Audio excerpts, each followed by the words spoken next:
Hey everybody, SlycemGaming here with SlycemGaming, and it is early for me, I guess you could say, at least for my normal stream time. Um, I told everybody yesterday in my late night stream that I was going to be coming live today in the middle of the day. Here it is. Going to be working on this secondary account of mine, going to see how far I can push it a little bit. Actually going to try to put in some actual work on it. Taking a look and seeing what they've got coming out, what's going on with the game. So as you can see here, the new arena is out. It is after the time here. So let's see what we got. Well, let's see. There it is. There's Dormammu going to be paired up with Agent Venom. Well, Agent Venom is a super fun character to have. Dude, Dormammu is the champion to have, especially when you're talking about defense. Yes, the new Alliance War is going to change the way that is done a little bit, but he's still so difficult to deal with. I still see a lot of people going for him, so it's going to be interesting to see how this handles. So, what's up, Sal? He's saying, hey, what's up, Finman? 1219, what's up? Good seeing you, Finman. There's King Kush. Good seeing you, buddy. Superman vs. Green Lantern saying, hey, how did you get banned? I tell you what, if you want to see it, there's the link to my chat about being banned. There's the Bulldog. He's hanging out this morning. What's up, Paul? Good to see you. Marcus. Oh, my face cam's frozen. Uh-oh. Let me get this taken care of. Totally forgot I froze it last night. Dun dun dun dun. I'm back. Well, let's get things rolling. Bulldog, if you're free, let me know. I'll jump you on the call. We are going to get things moving. Again, we're streaming in the middle of the day. Hopefully we can catch a couple people that normally don't get to see our stream at night. So there's Chris Beck. Haven't seen him for a while. He says, hey, what's up, Sly? How you been?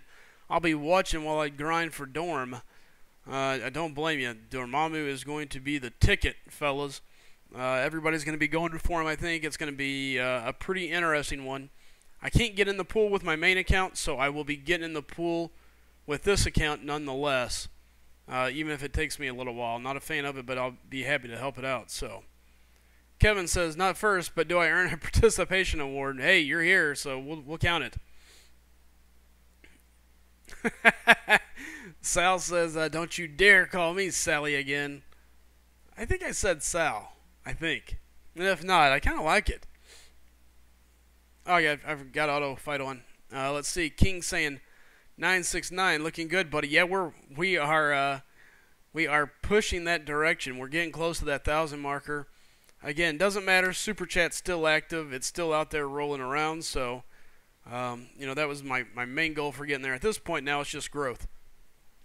You know, 1,000 is first. After that, then it's how quick can we go to 2. You know, I'm super excited to have the stream growing as fast as it is. We've been thankful for all the support we've had from you guys. So yeah. Jamie Summer saying, shh, don't tell, I'm checking in with you. I see you. Called to work, let them know you were playing around. Josh was saying, my guy. Good seeing you, Josh. We're glad to see you make it, man. Superman vs. Green Lantern. It's early on. I talk about the ban exclusively in the beginning part of that video. So I'm not going to go back. I'm not going to touch it again. I've said my piece about it. And there it is. King saying participation rewards are what's wrong with the world 100%. I don't disagree. Not a fan of them at all. I grew up in a very competitive family, competitive area, and that's helped mold me into what I am. I'm very competitive, and so be it. So, Bulldog, I hear you. How's it going, brother? Hey, what's up, man? Camaro, what are you asking about Agent Venom? Like what his cutoff is going to be, or you asking me something else? Well, he's saying Agent Venom question mark, like Agent Venom? Yeah. I don't know what that, like I said, I don't know if he's asking about a prediction or what, so. Hey, he took him off. Hey, what's up, Smoke Man? Good seeing you, buddy.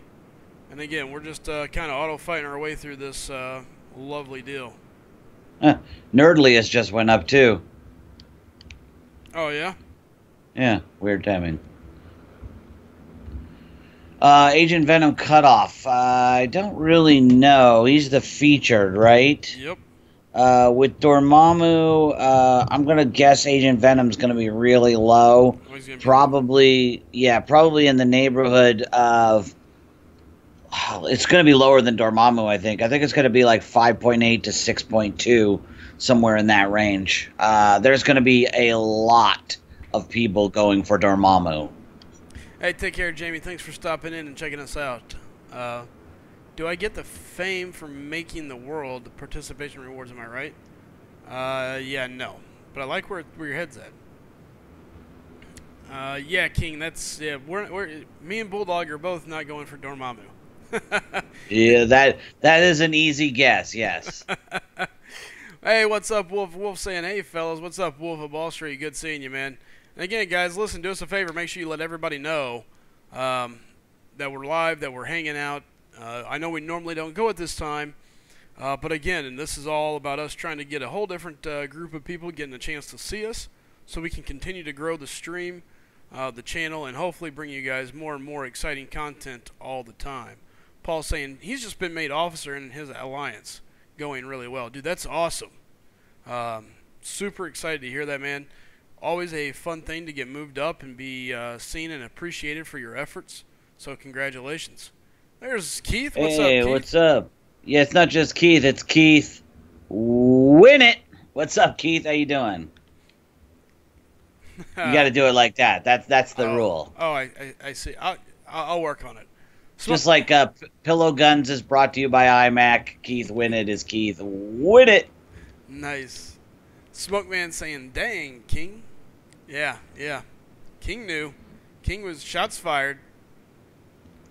It's funny. I was thinking about the Dormammu thing. We wouldn't have been going for him anyway, so it's really not a big loss in that. We both have him duped. Yours is 550, mine's 440. So yeah, no big deal there. Mine's 550 and Sig 99. Yeah, that's right. Exactly. Ooh, Sal says just helped an alliance member learn about the art of MCOC YouTubers. I'm hoping you helped them learn about us as well. So. Yeah. Yeah, we're light on wrenches. This is not our normal time, so a lot of my wrenches are out doing things. This is a chance to see who's going to be around at different time slots. Again, we're looking at growing the channel. The channel is not going to be just me at night. The channel is growing. Bulldog's planning on being able to come up live here soon during the daytime for you guys. I know Anthony's looking at it. So our goal is to start presenting one or two of our members during the daytime, so you guys have some people to come hang out with, that you'll have people to check in on and make sure that we're still doing what we're supposed to be doing. That's bringing good solid content. So what's up, Blase? A-bomb dupe on node 4. I'm assuming node 4 is the poison enhanced, and the answer is yes. It really depends on the strength of your abomination. The bigger he gets, the more that poison does, and it really does add up. It's kind of like having Electro in a way. In the right situations, it can be pretty devastating for your opponents. I mean, who knows what's going to happen with all the big war changes and everything, but yeah, he's good there. Yeah, the only difference there, Camaro, is a lot of times when you put him on that node, people know that's a poison node. They're going to bring poison immune to it. You're almost better off to sneak him in on some random node where people aren't going to expect him. Really? Yeah.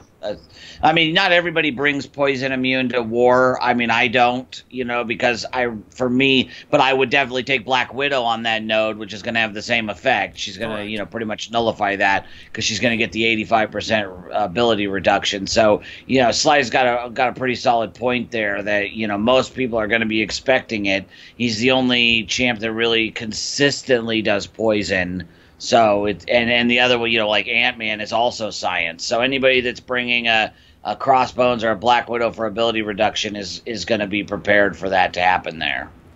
All right, let me scroll up. Let's answer a couple more questions here. Smoke Man saying we don't need a bunch of wrenches. No, I don't believe in a bunch of wrenches. I believe in having the right people as wrenches, people that can bring something to the channel and to the group. That's what we've built ourselves on, is having the right guys, not just a bunch of guys.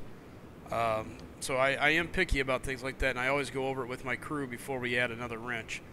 Finman says, are Alliance War defensive kill points being eliminated?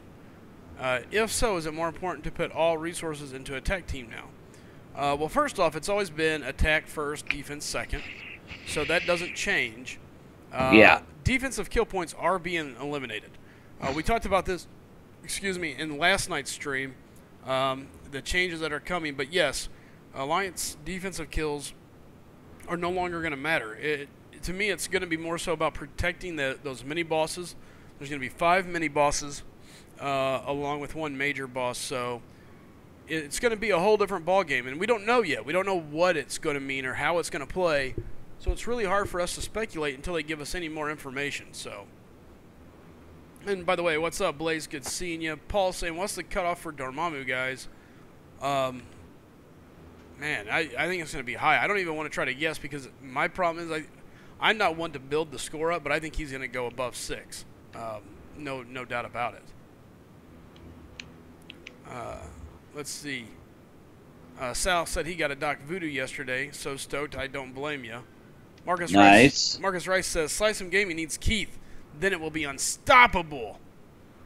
Keith doesn't want none of this. Look at him. See, he even laughed at you for that, Marcus. He said LOL.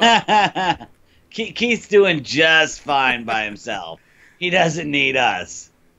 Superman vs. Green Lantern says, what is an exploit? An exploit is something that is wrong with the game. Something that they've made wrong. They didn't do properly. And now because of it, the game doesn't function properly. And you can take advantage of it, which is exactly what I did. Sal says, what do you guys think is the Yondu and Nebula cutoffs going to be? I haven't even thought that far. I'm not past the Dormammu cutoffs yet. Yeah, I would say don't bother asking what you think a future cutoff is going to be, because any information we give you would be essentially worthless, because anything can happen between now and then. Updates that make changes, huge bans, other things like new content could come out that's going to influence it. So we really just want to stick with predicting whatever the current one is, because that's going to be the one that we're going to have the most current information for. Anything else, you may as well go downtown and find yourself, someone with a crystal ball and ask them, because you're going to get basically nothing out of it. Yeah. Hey, what's up, Raven Knight? Good seeing you. Rye saying 7.5. Dill says the operation of the wrench. Righty tighty, lefty loosey. There's Kevin answering the exploit question as well. Rye, I think you gotta grind for Dormammu. Anybody that has a shot of putting up the points for him, in my opinion, still grinds for him. Sorry, my nose is itching this morning. I think they have to grind for him right now, because even though we know the Alliance War is changing, we don't know how it's changing, and he's too good of a defender, and he's not a bad attacker. I mean, he's a good attacker too. That's exactly what I was going to say. He's not like classic Spider-Man, who is awesome on defense, and you would never bring him on offense. That's not Dormammu. He's got serious power control. He does great damage. He's difficult to fight because of his, the way he is, and that's what, things that make him good on defense, they also make him good on offense. So I don't think it would have much of an effect at all. Yeah, I don't think so either. I think he's still an amazing champ. There's Raven Knight. What's up, Raven? Good seeing you. Sal saying, I love how I'm in Alliance where most people are level 55 to 60, but I'm still the only one with MD. That's a problem, man. MD right now is a massive part of the game, offensively and defensively, and I don't see that changing. King saying, do you think that defensive kill points being eliminated will affect the cutoff for champs that are heavily used defensive champs, such as Dormammu? Well, again, Dormammu can be used very well offensively. He's a great champion on the offensive side of things, so I don't think he gets affected that much. However, on the flip side of that coin, someone such as like a classic Spider-Man, I think it does. We don't know how it's going to affect the game yet, the new Alliance War, but I think in the back of a lot of people's mind, there's a lot of things that's going to affect the arena. 6-star champions are coming. The new Alliance War setup. The new diversity setup. It no longer does any good to have 12 Dormammus. It actually cripples you now. So there's a lot of things that are coming to the game that could affect the arena right now. It'll be interesting to see. That diversity thing, though, they said that's going to be like defensive kills were. Tiebreaker, exactly. So I don't know that it's... I don't know that it's going to really. I don't think a lot of alliances are going to worry about it. I think they're going to still bring the best defensive champs available because they're going to be focused on keeping their mini bosses safe. So I don't think it's going to affect it that much. And Dilthius, I get what you're saying, and actually, the more I think about it, I might need to revise my Dormammu prediction in round 1 because we don't know how many people got banned for the exploit ban. Well, we do. Do we? How many? So according to the numbers that was posted outside on the deal, it was 1/3 of all the accounts could do it. So it's only a third. And then on top of that, 7% exploited the ban to the point where they got banned, whether it was a permanent ban or a temporary ban. 7%. So 7% of 1/3. So let's say there's 1 million players for the sake of argument. 1/3 of that would be 333,000. 7% of that would only be we're talking 21,000 people roughly. Yeah, that's not insignificant. No, but it's not a game changer. And on top of it, look at you and myself. I'm still going to get in the pool. We wouldn't have been going for it anyway. Yeah, well, now I'm going to get in the pool. I mean, I'm still getting in the pool anyway. On your alt account? Yeah, so it's still not going to change anything. Yeah, I can't even bring myself to play my alt right now. I'm playing Borderlands. Rocket Man says, this is a free-to-play account. No. Well, yes and no. Right now it is. I haven't spent any money in here lately. When I originally opened it, I bought the Deadpool packages. I bought the, the Nebula crystals when they came out. And something else. And that is how I got my Nightcrawler. So, yeah, I mean, but outside of that, it's been free. I haven't spent hardly anything on it, just a couple things. So, and that was more so when I started. What is the cutoff going to be? Yeah, he's just kidding. Okay, Nebula is a joke. I have her at 550, and I can't forgive myself for taking her there the day I got her. Bummer. There's Order 66. He's lurking. Smoke Man saying I need to awaken his. And you already mentioned Dill. Dill's got a good point there about the cutoff possibly being lower. Yep. Yeah, I kind of want to think about it for a little bit. It's something that obviously didn't enter into my mind when I first started thinking of, first started predicting it. But it might actually have a bit of an effect. Yeah. Sal says... I just got to kind of noodle it first. Sal says, I can't join the live stream for 3 days. I'm going to be off to France tomorrow. Uh-oh. Sounds like a new subscriber. You bet it. Arc Basic, thanks for subscribing to the channel. We greatly appreciate it.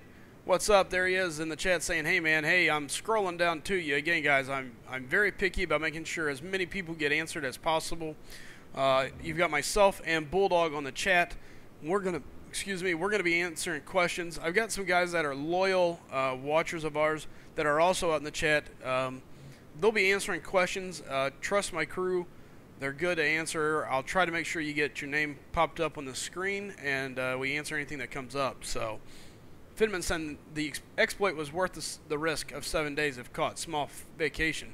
If not, you get all those crazy rewards. It was more than that. Again, if you go back and watch my stream from a couple days ago, you can see where my point of stance was. Sal saying can't join for 3 days, going to France. Jealous. There's Doc Strange hanging out.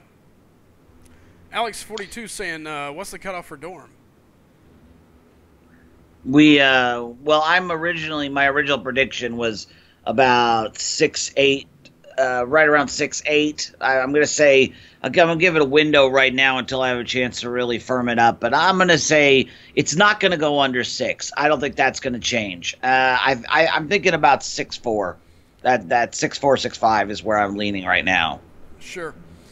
I want to go back to that real quick because, like I said the other night, I wasn't on last night. I slept all night. I was really tired, but it never occurred to me that a ban was a possibility because this had happened before, is what I had heard, and all they did was take back the rewards. So my entire thought process on it was, hey, I get to open a bunch of crystals because I was only getting normal rewards. I wasn't getting the master stuff. I was just getting 3-star shards, and so I got a whole bunch of 3 stars and opened them up, and of course all my 3 stars are maxed. So all I really got out of it was to open a couple of 4-star crystals. I got 1 new champion, and the whole time my thought process was, was, well, they're going to take it back anyway. I just wanted to have the fun of opening stuff because it's the most fun part of the game. If it had ever once gone through my mind that it was a bannable offense, I never would have done it. And that's the God's honest truth. I've spent so much time and money on this account. I couldn't possibly imagine risking it, and obviously I'm going to be more careful in the future, but as I said before, my history is in console gaming. When I play Fallout 3 and I know that I can steal from the vendors, I do it because it's not going to affect the gameplay. It just means I'm not broke the whole game. It doesn't affect my enjoyment of the game. I didn't think I was getting an advantage over anybody. I already have 75 4-stars. What's one 4-star? I don't know. The whole thing is ridiculous. Now I've said my piece on that, and we'll just let it go. I mean, Slycem's made his position known. That's my position. So real quick, there was a couple questions up here. Alex42 says, why 2 accounts? And before I dig too much deeper into that, I want to say what's up, that boy 55. Welcome to the channel. Glad you're able to stop in today. So why 2 accounts? Well, believe it or not, this account's just been sitting dormant for a long time, kinda. When I started SlycemGaming, my original the original account's in-game name is real _ deal. And I was like, well, crap, somebody could take and see this deal and go steal the Slycem name. So I made this account just to hold the name, hoping that one day Kabam will allow us to have name changes. So until then, I'll hold the name, I'll hold it steady, and hope that they'll eventually allow me to swap. So I really hardly ever play it, but it's going to get 7 days worth of play now. So, and I'm down to 5, so here we go. Arc Basic says, who needs a life when you got Marvel? LOL, exactly. Hey, there's, what? Okay. What now? Reptiles. Good seeing you, buddy. Haven't seen you in a long time, man. Josh was saying Marvel is life. King was saying he thinks the bans are stupid. It's got to hurt Kabam. Dill said, yeah, but the exploit is a black guy for their programmers. What was really a big black guy in my mind was the fact that it was, basically up for an entire day, 24 hours. And they denied its existence. That's what pisses me off, is because we saw it on the forums, and they denied that it was a real thing, that there was an issue. So I tested it because that's what I do. And, once I discovered that it really was that way, that then, if they had just said, yeah, we recognize that this is going on, don't take advantage of it if you're new. I mean, think about all the new people that don't know, or people like me, like I said, that have never played online games like this. They should have said something. I'm very bitter about it. And frankly, they've permanently damaged my view of them as a company. I don't think it's like when your girlfriend cheats on you. I don't think I can ever go back, because I used to be a really, really big supporter of theirs, and right now I am not anymore. All right, let's see here. DMR is saying a 7% ban likely wouldn't affect the cutoff. If we worked it by percentage, then by average, who would get in the pool and who wouldn't grind, and who would go for Dormammu? The cutoff is 1 to 10% either way. Again, that's kind of what we were saying. How much does it really affect it? We don't know, but we can't say that it would be massive. So, Arc saying, so what's your opinion on 6-star Slice? I'll come back to that, Arc. I'll talk about the 6-stars since this is a different group of people that I'm used to talking to. So I'll do my best to make sure I answer those questions. Rocket's saying, is this crafty grinding quest? If so, do you think for beginner bracket 750 for Dormammu enough? Man, I've never been in the beginner's bracket, so I am horrible about that. Luckily, we do have some guys that have done it. I am not one, though, so. Kenneth's saying he's still surprised that people are surprised by the ban. Same thing happened with the Rocket Scrapyard. I didn't even know Rocket Scrapyard had anything going on. I was just about to address that too, Keith. What happened with Rocket Scrapyard? Because like I said, the only experience with any sort of exploit that I have, is not even experience, was on the live stream. Frojo was talking about when this happened before, and it was I'm assuming it was before I played. And again, I was told that all they did was just take the stuff back. So I'm curious if they're... I know about the dimensional crystals, where they gave out crystals instead of shards, but that's like... I mean, that's their fault. This obviously required player intervention. I'm the one who ran the missions over and over again, but again, not knowing, that what was going on really. Yeah. Nothing happened to me. Just got a message to not do it. Yeah. Who you got a message from? Who? Kabam. Yeah, I wish they sent an email out to anybody that. At the end of everything, so here recently, we'll probably have one in our inbox when we can finally rejoin the game. They recently sent out a letter stating that, there was a glitch. If you accidentally exploited it, it looks like, basically, yes, we saw that you exploited it. It doesn't appear you did it maliciously over and over. Therefore, we're just taking the items back, and you're not getting banned. That's the essential of the letter. How about sending out a letter the minute you discovered it saying, hey, there's a glitch right now, don't touch it. Just stop running the mission. Or how about bring the mission down so people couldn't accidentally do it? There's a lot of things Kabam could have done in that situation, and they chose not to. And yeah, this is bad for their business, because I'm not going to be the only one that's disappointed by this. And you think I'm gonna keep putting money into this game like I did before? No, that's not going to happen. I promise you that. All right, Rye says, I'm interested to hear you and Bulldog's opinion with this. Who do you think is the #1 champ in the game in need of a buff the most? I myself feel they really need to give Luke Cage one big time. I mean, that's the name that's always going to come up. Luke Cage is disappointing top to bottom. So, yeah I mean, that's a pretty solid choice. I guess, if you're going to say not Luke Cage, I'm trying to think, who's a champ I just don't like using. I mean, Carnage, frankly. Carnage is a major disappointment. For a new champ, who was created, very recently, to make him so sad and weak is inexcusable in my book. It's just like Nebula. It's like, you know that people are going to be excited for new champs. They're going to want to spend on it, and then to make them so pathetic, it seems like bad business to me. It was not very smart. You would think they would have done a better job, but it's and you know what? Here's the thing. I want to believe, there's a part of me that wants to believe they thought they were doing something unique with Carnage. Because when he came out, their whole thing was like, oh my god, he's going to be great for these long fights. He's going to do all these things. Look at all this stuff he can do. You're going to be able to select your buffs. And that's great, but there's not that many long fights in the game. And when you start talking about long fights, you have to look at ROL and LOL. Right, and are you going to take Carnage to ROL? I don't think so. You're not going to take him. You're taking not going to take him to LOL either. Right, you're taking Star-Lord, you're taking Spark Spidey. So, I mean, it's one of those things where they had an idea, they thought they nailed it, and when they put it into gameplay and put it in the hands of players, it sucked. Right. And that's just part of it. I mean, so fix it. Yeah, they need to figure out a way to help increase it, maybe scale his stats a little bit, something. But yeah, it's insane. I agree. There you go. Sal says, I hope they do 3 champs this month. I want that cute dog. Talking about Lockjaw. Lockjaw. I don't see him being a playable character. We did a stream a couple nights ago, and we were talking about who's available, what slots are available in the calendar or the poster they released. There's a slot between Black Widow and Cable, which we believe is going to be Blade, especially seeing the new picture of True Coast throughout. So, but the spot that Lockjaw would fall into is that King Groot to Loki, to which we believe is going to be Kingpin.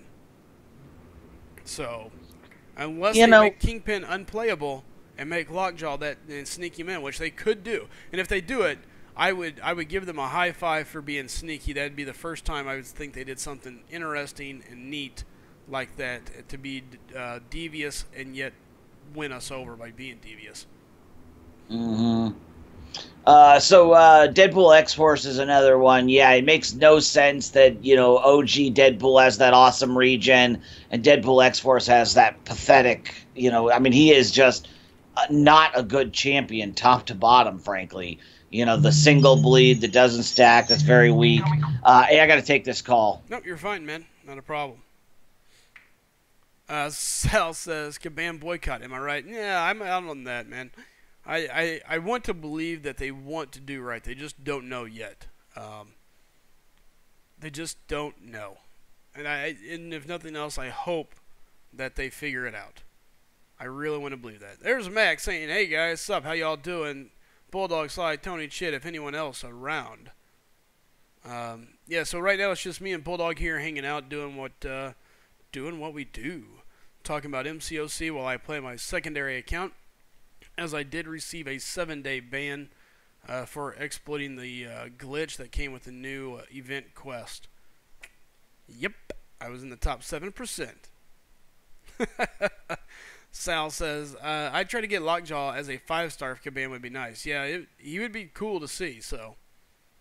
Arc Basic saying, X-Force Deadpool doesn't have any regen, which makes no sense. No, I agree, and that's what we were saying.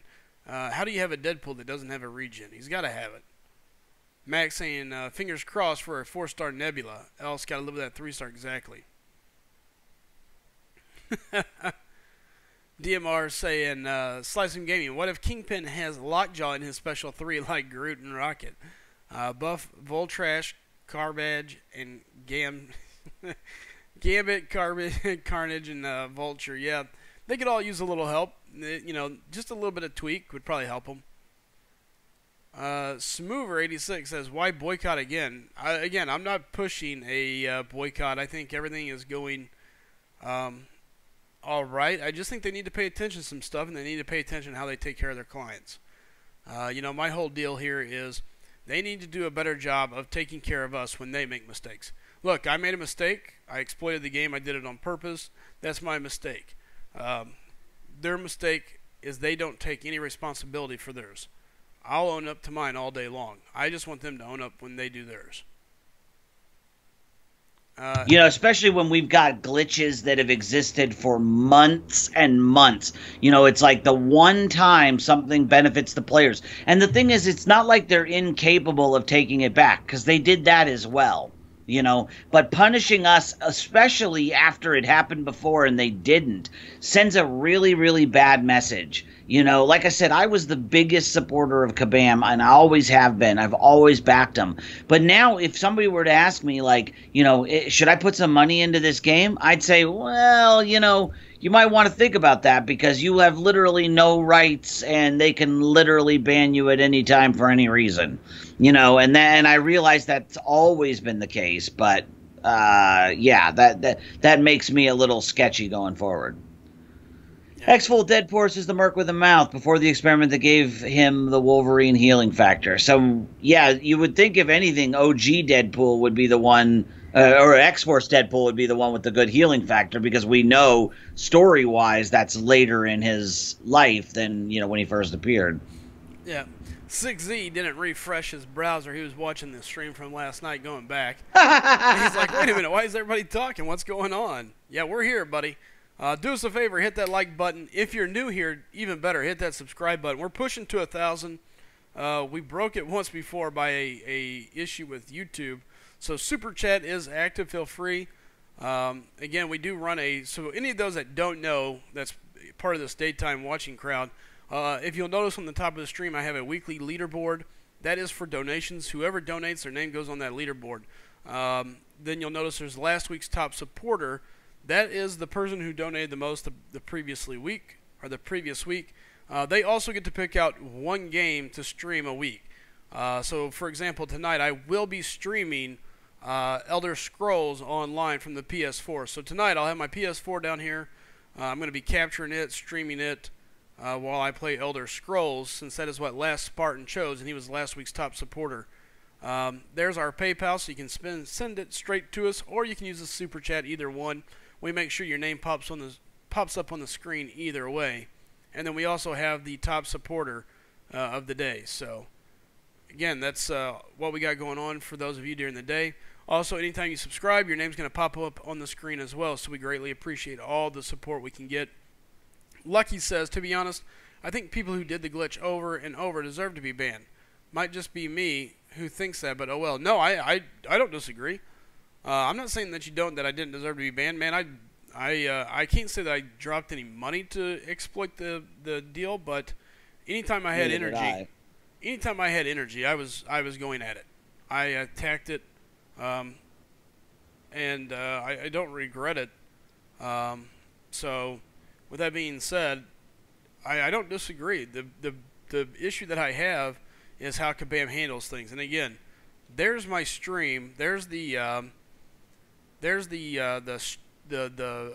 link to the stream in which I go in depth about the ban and what I think. Oops. So, all right. Give me 1 second. I'm answering a question online.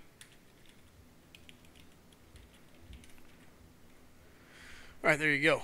Kevin says Elder Scrolls live stream hype. Yeah, I hope it'll be cool. Mo Fox, what's up? Hey Mo, haven't seen you in a while. What's up, mofo? Yeah, it's been a while. Yeah, I just called him Fox again, and I know that's not right. So, but yeah, what's up, Mo? Good seeing you, man. Haven't seen you in a while. Good to finally see you back in here, brother. What's up, Arizona Real 501? Rice says, this Elder stream, are you starting as a brand new story on the game from the very beginning or what? Yeah, no, I have yet to play the game. Matter of fact, all day yesterday I uploaded all the updates and all that. I checked it out today just to make sure it's going to work. I didn't check streaming, so that's what I'll do this afternoon. I'll start working out the streaming end of it, where I'm going to set it up, how I'm going to set it up. But yeah, so that's next. But it'll be a brand new deal. So DMR, am I the only one who has MCOC dreams? I pulled a 4-star Dormammu last night. Was all happy, but then I woke up to this grind. I think I may have had a dream or two about MCOC. So Diaz, what's up, Sly? Just here in Skokie chillin'. Hey, well, glad to see you hanging out here there, Diaz. We appreciate it. 6Z, Indian government is suing a guy who has a religious following. They are suing, oh my, holy cow, India is cracking down. He's saying putting a curfew and shutting down. That's crazy. Fabio says, come on, you lazy people, hit that like button. I don't necessarily believe y'all are lazy, but I do agree. Hit the like button, hit the share button. Let people know you're in here hanging out with us. It helps us grow, and again, we're looking to push this this channel. We greatly appreciate it. So, you like that, AZ? Thanks. I like that. It just worked out. She was laying in there, which she's never done. So I took a picture this morning. Bunny was laying in one of my like raised vegetable plots. And so, of course, I took a picture and said the bulldog crop was coming in nicely this year. Put it out on my Twitter. Nice. I need to do more with my Twitter. It never fails. I always end up forgetting. I get busy. I need to just start paying attention to it. So.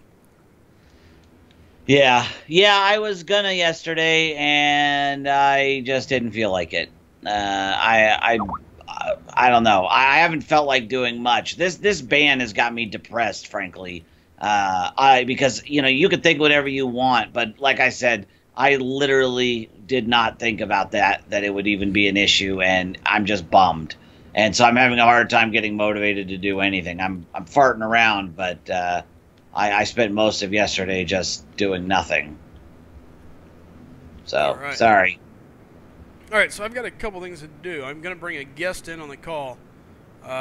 Jay says, does Archangel need a high SIG level? No, he doesn't. Just to be duped is more than enough. But, again, so I'm going to give you guys a chair stream for a few. I got a guest coming to join us.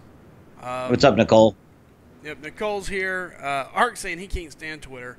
So some of you know every so often I do get caught up. I got to take care of a couple things. Shouldn't take me long. Bulldog, are you good to handle this for a few? I'm good. All right, well, first let me bring in. Let's see if this works. Yeah, I used to hate Twitter. Oh, you're good.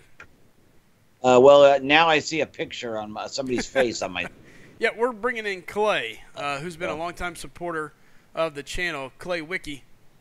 I just was not expecting that. It just like went full screen on me because I usually do it on my tablet, and so all of a sudden Just, I have another account, Dat Boy. I have a 160K account, as a matter of fact, and I don't feel like playing it either. I actually have 3 accounts, but I don't feel like doing any of them. Come on, Bulldog. Don't be depressed, man. Yeah, I can't help it. You know, it's just who I am. All right, and there's Clay. Clay, welcome to the What's up, Clay? Hey, guys. Glad to have you on board. And say, finally get to have you here on the chat, the live chat. You've been a great supporter of the stream for a long time. You rock a beautiful purple and purple emblem there with Hulk of the SG logo, man. I do enjoy that. So, listen, I've got to run. I got to do a couple quick things. It shouldn't take me long. Just got to run my kid over to my parents, not too far away. And this time I don't have to stay and talk. I just got to drop her off. So, I will be right back. You guys handle it. Here's the chair. You'll get to stare at a victory screen, and I'll be right back. Hey, Nicole. Yeah, I need to, what was I going to say? Oh, I need to get an extender for this headset. I got to go do a little shopping today. I did manage to get myself out of the house yesterday, and I went and got a new chair for my office. I've been sitting in like a folding camping chair for months. So I was like, if I'm going to be in here more, I need to be more comfortable. So I got myself a really nice, like reclining leather chair. It's pretty cool. I looked at those gaming chairs like Seaton and Rich have, but the headrest was like too low. I'm taller than both those guys, so it was like hitting me in the middle of the back instead of the head. So I found one that worked. All right, AZ says, so I never said this before, but what gets me choked about the ban is when you asked, or when others asked Kabam, said there was no exploit or denied it, and then people get banned. That is a dick move. I agree. That is a total dick move. That was exactly how I felt about it, too. Just a simple acknowledgement of it, or a simple email, saying, whatever. I don't watch Game of Thrones, King Kush. If they had said, yeah, the exploit was a thing, people please don't do it, or there will be bans, that's another story. Yeah, they didn't even have to acknowledge it. All they had to say was, hey, just a reminder, if you find an exploit in the game, leave it alone because you can get banned if you use it. Like, they didn't even have to acknowledge there was an exploit going on. I mean, we would have put 2 and 2 together because we're not idiots, but that would have helped. Just anything. Because I know I'm not the only one that is new to this kind of stuff. Yeah, and they've been inconsistent about it, too. I mean, you had some people that lost everything and were either banned 7 days or permaban. You had some people that they had some stuff taken away from them, but the crystals they already cashed in and popped and got new heroes off of, some of the people got to keep those new heroes. Right, that's what I heard, too. So they're being very inconsistent about how they're dealing with it, which just adds to a lot of their support and service issues that they're having. That's just going to keep hurting their rating with the community. Yep, that's exactly. Well, like I said, they turned somebody who was an ardent supporter into a critical-eyed pessimist. So I won't be backing them in the future as a company. You know what I'm saying? Like I'll still play, but I'm not going to be nearly as enthusiastic, and I'm certainly not going to spend like I did in the past. Borderlands the pre-sequel, I like it. I would like it more if Borderlands 2 didn't exist. That's my only problem with it is it's not Borderlands 2, and even though it was the pre-sequel, it was of course a sequel to Borderlands 2, came afterwards. I like the low grav gimmick. I like the new guns. I like aspects of it. It's not Borderlands 2, it's got weaknesses that Borderlands 2 did not. I didn't enjoy it as much, and I played my next door neighbor and I played all the way through Borderlands 2. We took 2 or 3 characters each all the way to OP8. Like, that's how much we played it. And then we did the pre-sequel, and we played through it. We did all of the content, and it was okay. But, once we were done, we don't really go back to pre-sequel. We keep going back to Borderlands 2 because it's better. What's up, Tony? Good to see you. We've got Clay Wiki in the house. Just make sure everybody knows that. So what are you up to, Clay? Are you grinding for Dorm? I'm thinking about going for Agent Venom this time. I think it's actually going to draw some people to Dorm because of how solid he is as a defender, and I'd really like to dupe my Agent Venom, so I think I'm going that direction. Oh, that's not bad. And I think you'll end up having to grind about the same amount. I think this is going to be one of those situations where the feature and the basic are very close. I agree. Earlier, whenever you were estimating on Dormammu, I estimated 6'3" to 6'5", right as you said 6'4". So I thought that was pretty funny. I think that's going to be about right on. That's why I like to give a little bit of a window. We've got this contest going on, but it's kind of tainted right now by the fact that I can't even get in to look at anything. So. King Kush, that's a bad idea, bro. Trust us. Bad idea.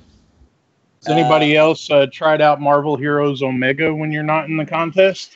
I think Frojo played it. I think I remember him talking about it. I've heard good things though. That's the one that's kind of like Ultimate Alliance, right?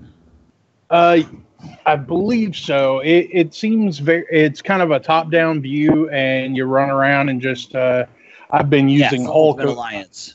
Yeah, I've been using Hulk, of course, because that's my dude, and I just run around smashing everything. That's cool.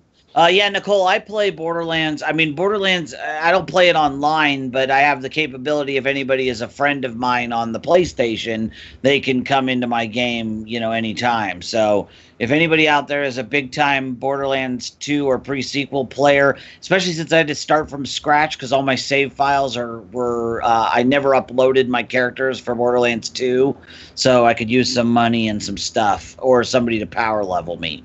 So if anybody's into that, just hit me up and I'll give you my PlayStation ID. I hunt you down. It's me, Bulldog or not, and then Clay Wiki is here as well. Yeah, and Yu-Gi-Oh! I don't think that the T4B is going to lower it that much, especially with going into a weekend. Weekends is when a lot of players that work and have school are going to get the most time to play, so that's going to up their time to compensate for that T4 basic. Yeah, I agree with that. I don't think T4B is going to have that much of an effect. Not when you're talking about a champion like this. Because T4B was on during the first Hyperion grind, which was the one I called over 6. I said it would beat Voodoo. I said it would be 6.1 or so, and I was right. That was when Slice and I first started, guessing on these. So I don't think that T4B is going to have that much of an effect at all. Well, King Kush, caffeine can be your friend. I mean, it's technically a drug. I'm a fan of caffeine, and it seems to do the trick for me.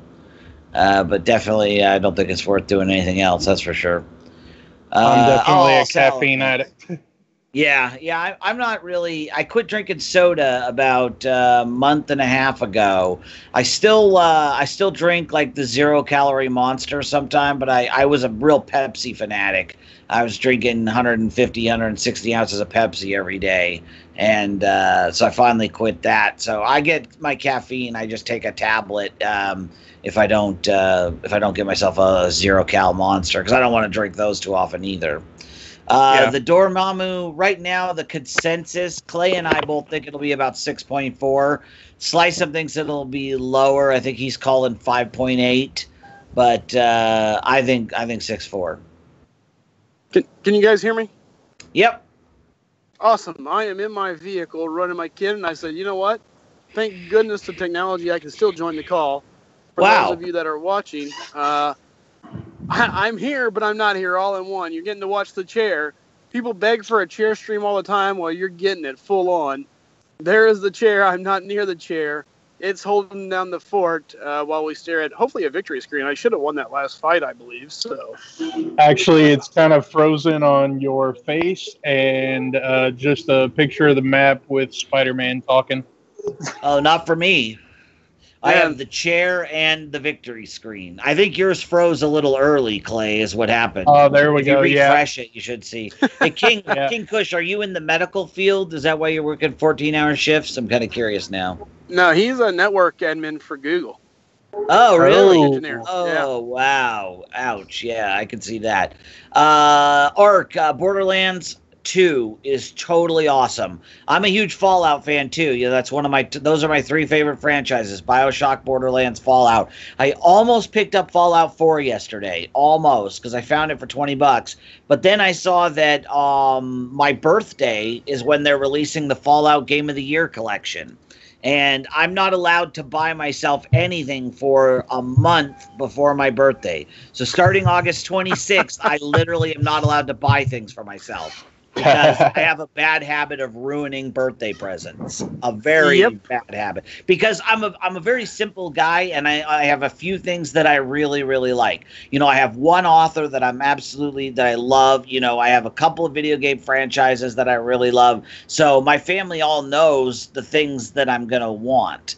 And then I end up buying it for myself. And one year, Orson Scott Card, the year he released Children of the Mind, which was the 4th book in the Ender's Game series, I bought it and got it from 3 other people in my family, and they were all angry because everybody thought that they had the perfect present for me. So ever since then, I don't buy myself stuff. So anyway, Game of the Year edition comes out September 26th, so I think I'll just wait and get that, either for myself or as a present. That's funny. Yeah.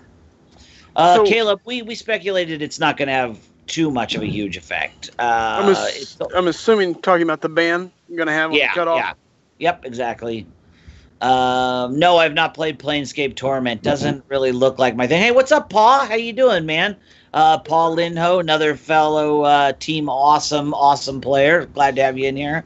Yeah, he was in last night. So. Oh, was he? Awesome. Dude, I haven't been sleeping well, and last night I fell asleep at 10:15, I think, which nice. Never happens at my time, and I slept all the way through 8.5 hours. It was great. I woke up this morning, I felt so good.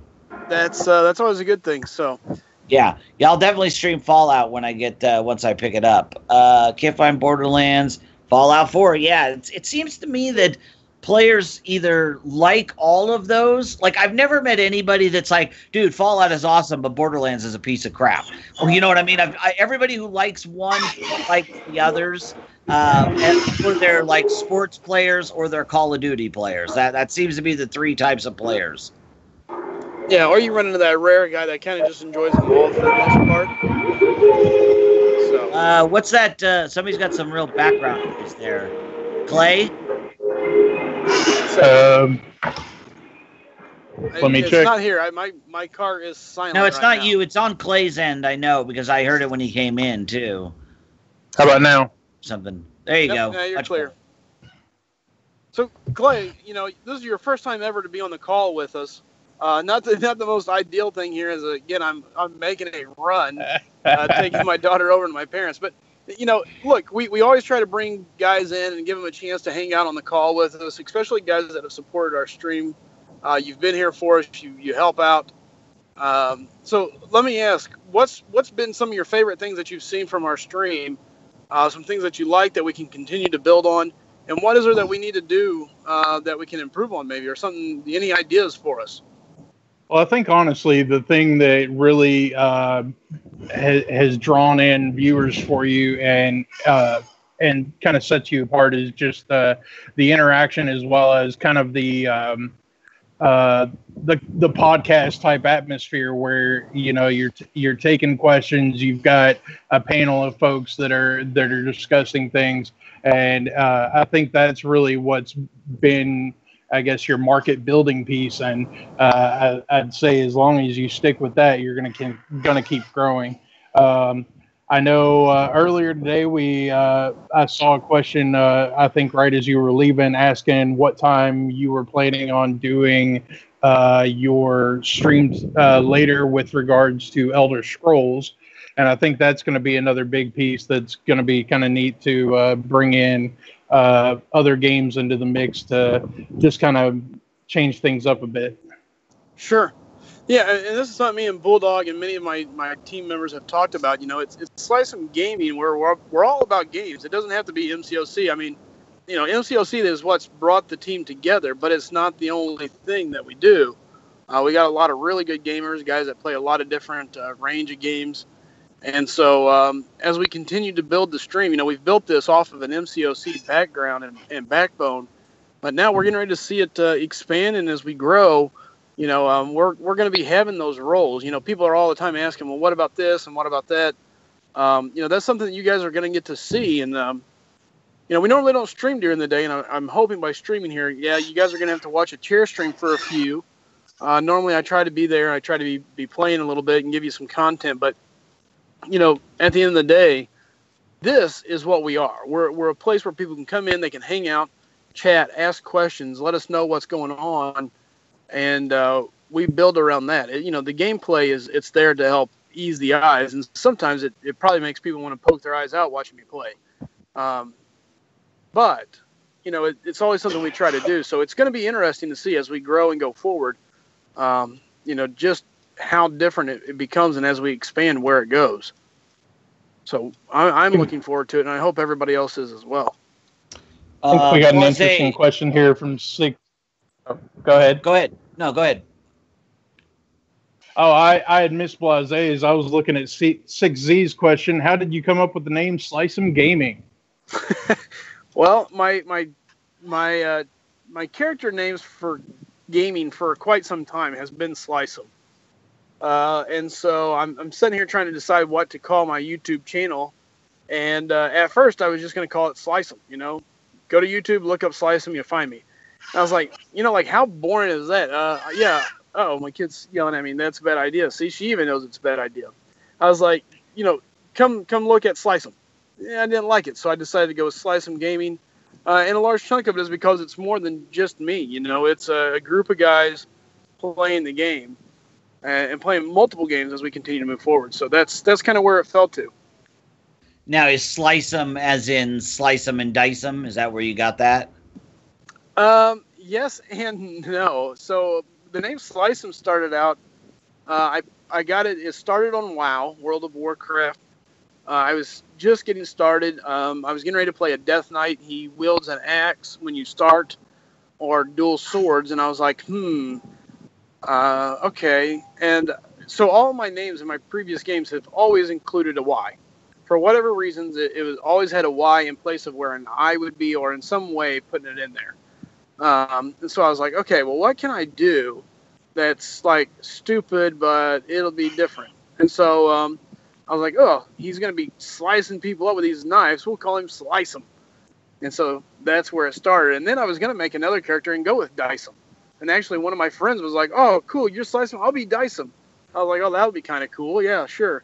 The Dicem character was never created, never moved forward with. But, yeah, so Slycem just kind of randomly happened. It was not like a slice and dice 'em or anything like that. It was kind of like, oh, look, he's going to slice people up with this axe or sword, so we'll call him Slycem. And it just kind of ran with it. There you go. Yeah, I was going to say to Blase, yeah, I played Metro 2033, and I liked it. I didn't love it. It wasn't like Fallout level of love for me, but I enjoyed it. I haven't played the sequel. Oh, you like that, Amino? Thanks. Yeah, my brother gave that to me. And what's funny is when I first got it, I couldn't wear it. I'd put on so much weight that it wouldn't fit me. So I, rather than like sending it back and getting a bigger size, I hung it up as my motivation to lose some weight. And I finally lost enough weight that I was able to wear it. So I was doubly proud of the shirt. That's why I posted it. So, and sent a picture to my brother. What's up, Nerdliest? Good to see you, buddy. How you doing? Nerd in the house.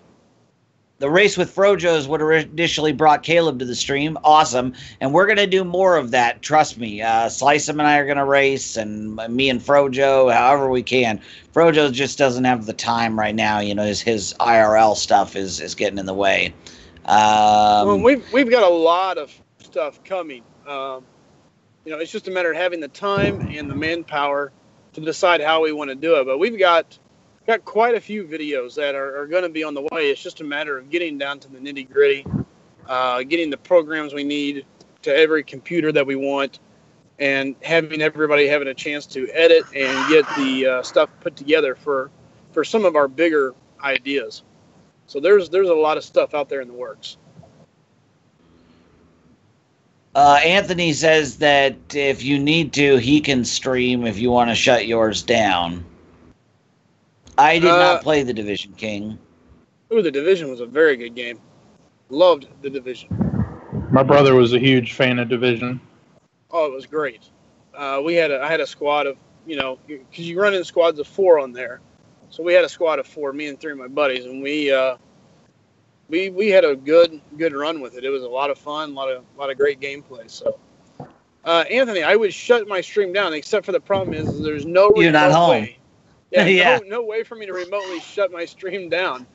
I am literally on the road right now, so we're streaming the chair with the victory screen as we talk about the game. Bulldog, you can always add Anthony to the call, though. You should be able to,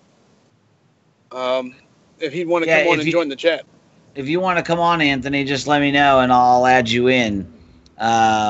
And then also I was going to say, next time we do a race, I would like to be able to. It was kind of like short notice on the first one, but I'd love to be able to have a way for people to bet on it if they want. We'll figure something out.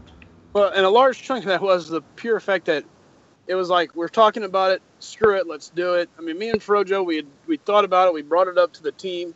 The team agreed it made sense. We sat down and made the rules, and by the time we got the rules put together, it was so short on time, it was so difficult to deal with. So hopefully the next one will be even better. More interaction for our consumers, for our fans, along with more interaction and more rewards or disadvantages based on what our viewers and our followers have to say and do. So we're definitely looking forward to it. It's just a matter of who's going to be against who and how it's going to run. So, but it's definitely coming. Good. What about you, Clay? Did you watch the race? Yeah, I was here for. I'll be right back, folks. If that was one of the ones I had to step out for, but I think I was here for the whole thing. It was.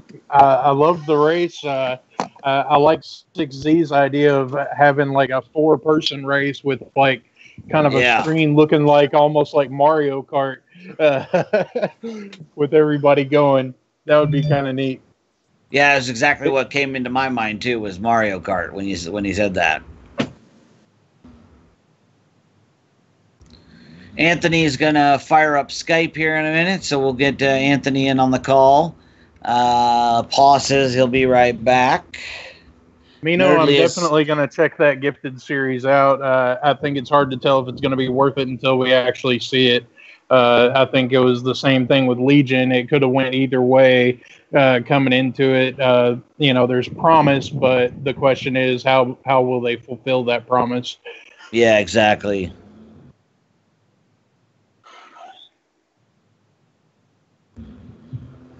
Yeah, I mean, you can have the greatest idea in the world, but if you don't execute it properly, how many times have we heard about, just a great, like, for example, there was a movie that was, Keith just went up. There was a movie about where there was like another world right on top of ours. They were like a mirror image, and like the two. It had Kirsten Dunst. I think it was just called like Mirror Mirror or something like that. And I saw that. I was like, wow, what a great concept for a movie. But then they just screwed it all to hell. Like just a terrible story. So I hate it when they take a really good concept and then just dump all over it because they don't know what they're doing. Well, and I have the same worry about like the Inhumans coming up. Rumors are that they kind of pushed it through to just cheaply make it as fast as they could when they decided not to do a movie. And, even some of the images from the trailers and things look kind of underdone. So I've got a little worry there too. Yeah. Oh yeah, Zach mentions 007 GoldenEye for the N64, another game that did really well with like a quad screen. Yeah. I didn't play a whole lot of GoldenEye myself. I had an N64, but I mostly used it to play Mario 64. That was my big thing.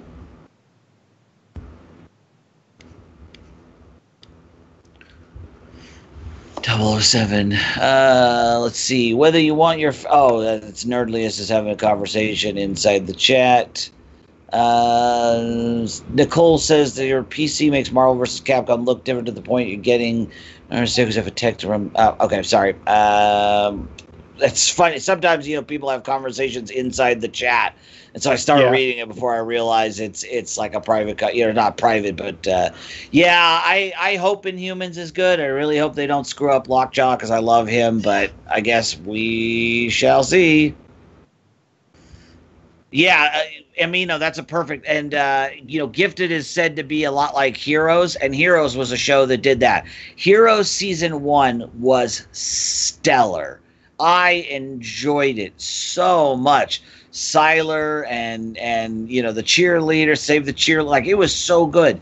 And then Season 2 was like a hot, steaming pile of dog turds. It was so bad. I mean, after the first episode of Season 2, I looked to my wife and I go, what the was that? Like, it made no sense. So, yeah, they really killed it. And I heard that they kind of, like, fixed it up a little. But just like this thing with Kabam, once my faith is lost, there's no getting it back. It's just like being in a relationship. I told my wife, just like I told any other significant other, if you cheat, it's over. Like, once that wedge is driven, there's no coming back for me. Some people can, some people I can't. It's like, you gotta, if you really hurt me, I'm not coming back, period. Yeah, there's some things that are just irreconcilable to me. Right. And it doesn't mean I'm gonna hate you. People have, it's like I don't hate Kabam, but I am keeping an eye on him out of the side of my eye. I'm not, you know what I mean? Like, I'm not going to blindly just accept everything they say. It definitely makes you put your guard up. And again, I'm back. Sorry about that. I wanted to listen a little bit before I jumped in here, but I agree. It makes you put your guard up a little bit. But, I think the problem is, and you can go back to my stream from the other night, 2 nights ago, my first night of being banned, and listen to me talk about it. But to me, the biggest issue that we have with Kabam is that there is no trust between the community and Kabam. Yeah. The community doesn't trust Kabam to do the right thing. Yep. Therefore, when an issue like this arises, they take advantage of it because Kabam in the past has not handled it well. Certain items not getting, taken away. Some people not getting banned at all. Well, this guy got banned, but this guy didn't. The unfair treatment, a lack of a good way to handle things has hurt Kabam. And I think this is, it kind of goes back to how much we make fun of them in their percentages. They're like, oh, it's a 7% chance. That works all the time. Yeah. Right, it's just exactly. like they don't understand the implications of not doing something right. Little gestures from Kabam would go a long way with the community, in my opinion. Very true. Very true. When somebody spends money on the game, and then you turn around and run an emergency maintenance, not a planned one, an emergency maintenance, and it costs them 5-6 times. Three sets of boost. Dude, you just took money out of that guy's pocket. And enough of us. Look, I'm blessed. I work in a field where I make good income and I can take care of things. But at the end of the day, for everybody, their situation is different. For that guy that said, "Hey, man, I got that bonus this week," or "Hey, I got a little extra money. I'm going to spend $10 on the game because I really want this champion," and then you lock us out unexpectedly for hours, and he loses the boost that he had paid for. Just do the right thing, man. Send him some free boost. Take care of the customer, and they will love you for life. They will come back. They will stand by your side. And the problem is so many people's been burned by Kabam that it's the opposite. Yeah. Instead, we were quick to grab the pitchfork, and the problem is it's so extreme now that even if you say something, if you criticize Kabam, you've now got the people that go, "Hey, look, they're a business, they're doing what they're supposed to do, this, that, and the other," and then there's the people that go, "Nope, let's burn them down." There's no longer a middle ground. There's no longer a community that says, "Look, they made an attempt, they made an honest mistake, they took care of us, they tried to fix it, they made a legitimate effort, and we let it go." It's no longer that way now because of the state of the community versus Kabam. It's a real problem, in my opinion. I was the president of that club, you know what I mean? And now I am firmly entrenched, on the other side. So and it's completely their own creation. It's unfortunate, it really is, because it's such a good game, and they do so many things right. But the things they do wrong, they just do so wrong. Every time they get any kind of goodwill, they squander it. And that's what I think it comes down to is, like I said, it doesn't take a whole lot to make us happy. You know what I mean? When a bug is found, address it, fix it. Like that's it's kind of like, I think Brian was talking about the other day, it's like, we've just been getting excited over them fixing bugs, like we haven't gotten any new content. We just want them to fix what's already there. That's a terrible statement, frankly, for a company. That's a bad state of affairs where your player base is just excited when you fix the crap you broke. So, they need to do something to get their reputation out of the toilet. And here's the thing. See, this is the difference between you and me. I've played a lot of multiplayer online gaming sources. And I can tell you, bugs happen. And they're always going to happen. And every time a bug is fixed, the fan base, the customer, is always happy to see it because we just want a good, solid game. At the same time, you have to continue putting out new content. If not, the game goes away as well. And Kabam has done a good job overall about putting out new content fairly consistently. We see it. They're constantly giving us something to do. Matter of fact, I think I was one of the ones that was complaining about a month ago when I said there was too much to do. You had the Web Slinger, you had the event, you had Act 4. If you hadn't done it, Act 5. I mean, you've got these huge quest lines and not enough energy. And I'm going, man, I'm buying energy refills left and right just to try and get all this stuff done. That's not a bad thing. But you still have to take care of the game. A lot of people were angry whenever they announced the 6 stars because they felt like, here you are, you're bringing 6 stars in, but you don't even have the game running to its optimal settings because of all the bugs and issues. That's a valid point, but it's one of those things where customers just want to be able to play the game. They want to have fun. Some people are going to spend, whether the game's broken or not. Others, though, will spend more if they feel like the game is fair across the board. And more players will play, which is good for us. The more people playing the game means the game stays around for a longer time. Right. And I love the game, so that's what I want. I want the game to stick around. That's my biggest deal. Yeah, I agree. There's got to be two separate departments, and they talk about that in a lot of their replies whenever people complain about there still being bugs, but while you're throwing out new content and drawings and things like that.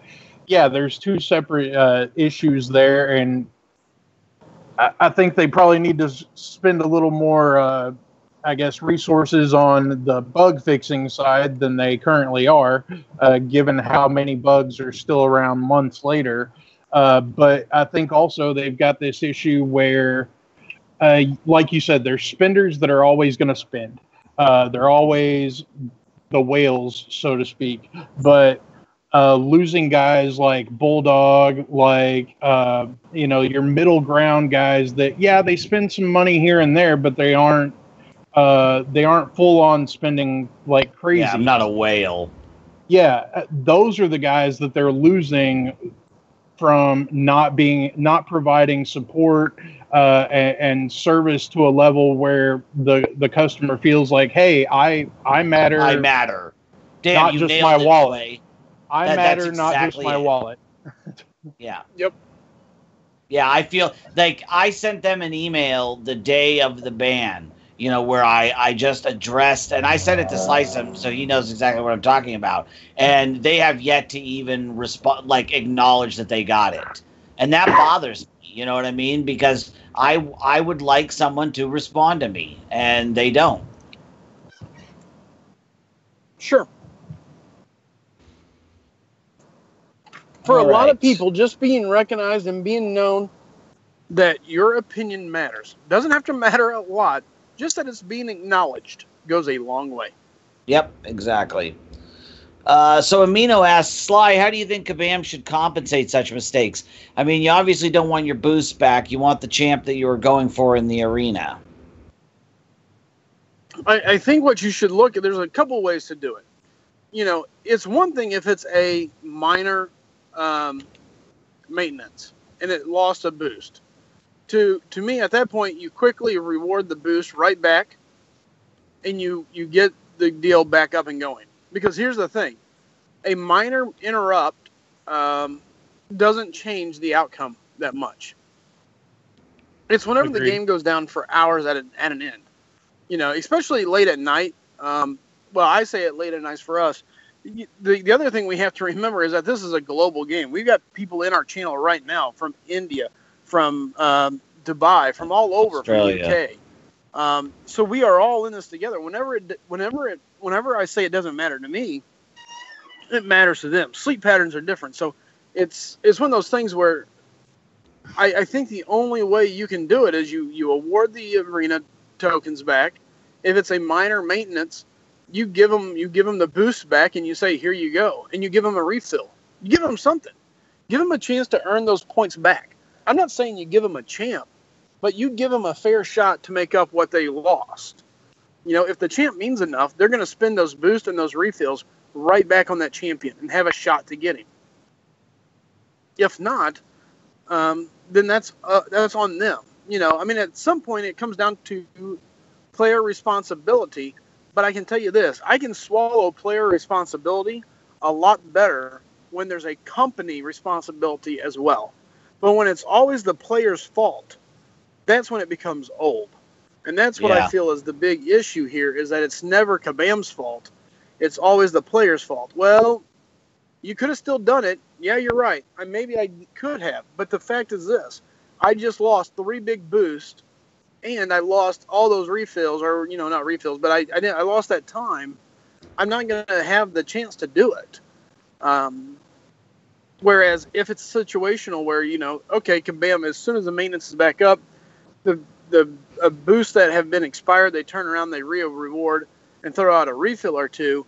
Those champions, those players can make up those points lost really quickly if they really want that champion. But it's fair. They were using the boost. They were making that move.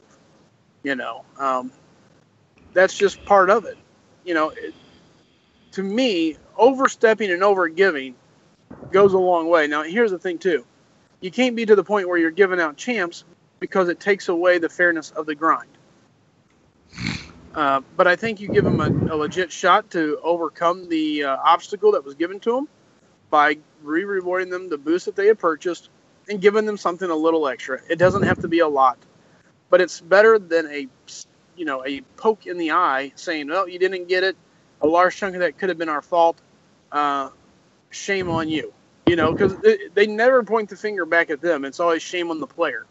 Oh, well, you waited until the last minute to grind. That's what you get. Okay, fine. Well, that's when my schedule worked out. It's like some people have jobs. Like you said, it's a global 24-hour-a-day game. So any outage at any time is going to burden somebody. Correct. And I just feel they need to be mindful of that. And when the game goes down, they need to just quickly scan to see who's got boost up. And whatever boost it is that is up, they need to take care of them. And I'll go a step further. If you've got people in AQ, if AQ is up, then you need to be mindful of people that were in AQ fights. Now, I'm not saying it's got to be something where you give everybody in the world an alliance health potion, but the other night it was multiple fights. People lost champions. Champions died in AQ because people were getting timed out due to the maintenance, and they're losing half-life, and then they're dying, so on and so forth. They should have just sent out a global, team alliance health or a revive or something, just something to show us, hey, we're aware you guys were in AQ, and we're aware some of you may or may not have lost a champion. In honor to take care of that, here's what we're going to do. We're going to reach out to you and give you this.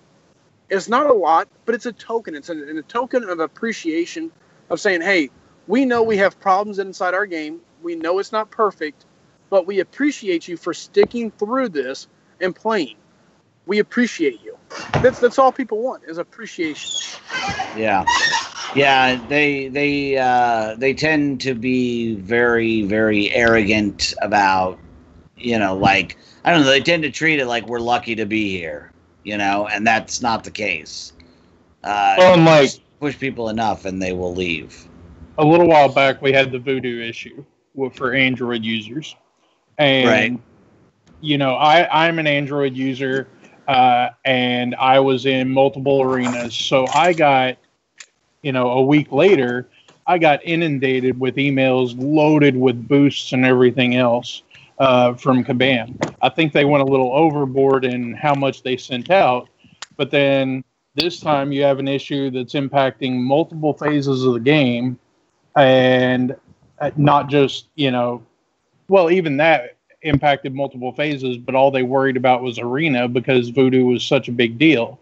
But then this time they're just like, whatever, this is what you should expect. The terms of service says that we're not responsible if the game has to go down for emergency maintenance, so peace out.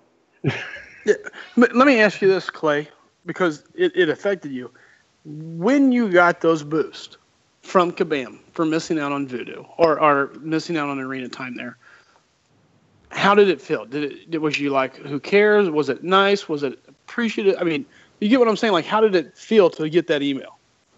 Oh, I was definitely appreciative, like we've been talking about. I felt like, they understood at least a piece of the puzzle.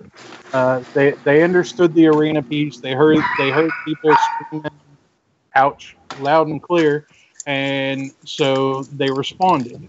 I think that people still lost out on other aspects of the game that weren't really responded to, but I still felt appreciated. It helped me get Gwenpool in the Gwenpool arena because I slammed out those boosts. Yeah, sure. So it turned out something that I could use. I wasn't even gunning for Voodoo. I just was getting in the pool to help other people out. Sure. But it's still, they did something, and they showed their, that, hey, we acknowledge this. Thank you. Yeah. Yeah. Sorry. Looks like Anthony's ready. All right. All right. Good deal. And hey, what's up, Axel? I saw you there. And then I wanted to say Kabam is stingy and stubborn. Yeah, that's a good way to put it. Veritas says he lost 8 hours of the Voodoo grind time, cost him a generic Awakening gem. Well, that sucks. Yep, Chair. Are you back? All right, why don't you go ahead and grab Anthony then?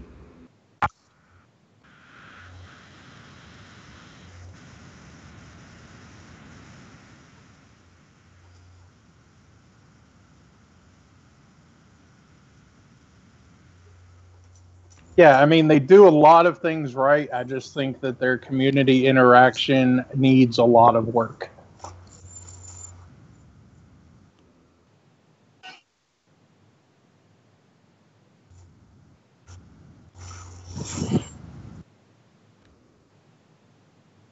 Yeah, I think that's a fact they seem to keep forgetting, is that we are their customer.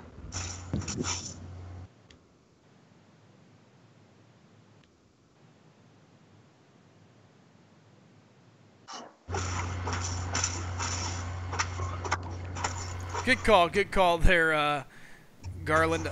Glad you see that. Arc saying bye, Chair. Yeah. Again, thanks for having me, guys. Thanks for hanging out. Ed and Marco saying, "Aw, Chair stream is over."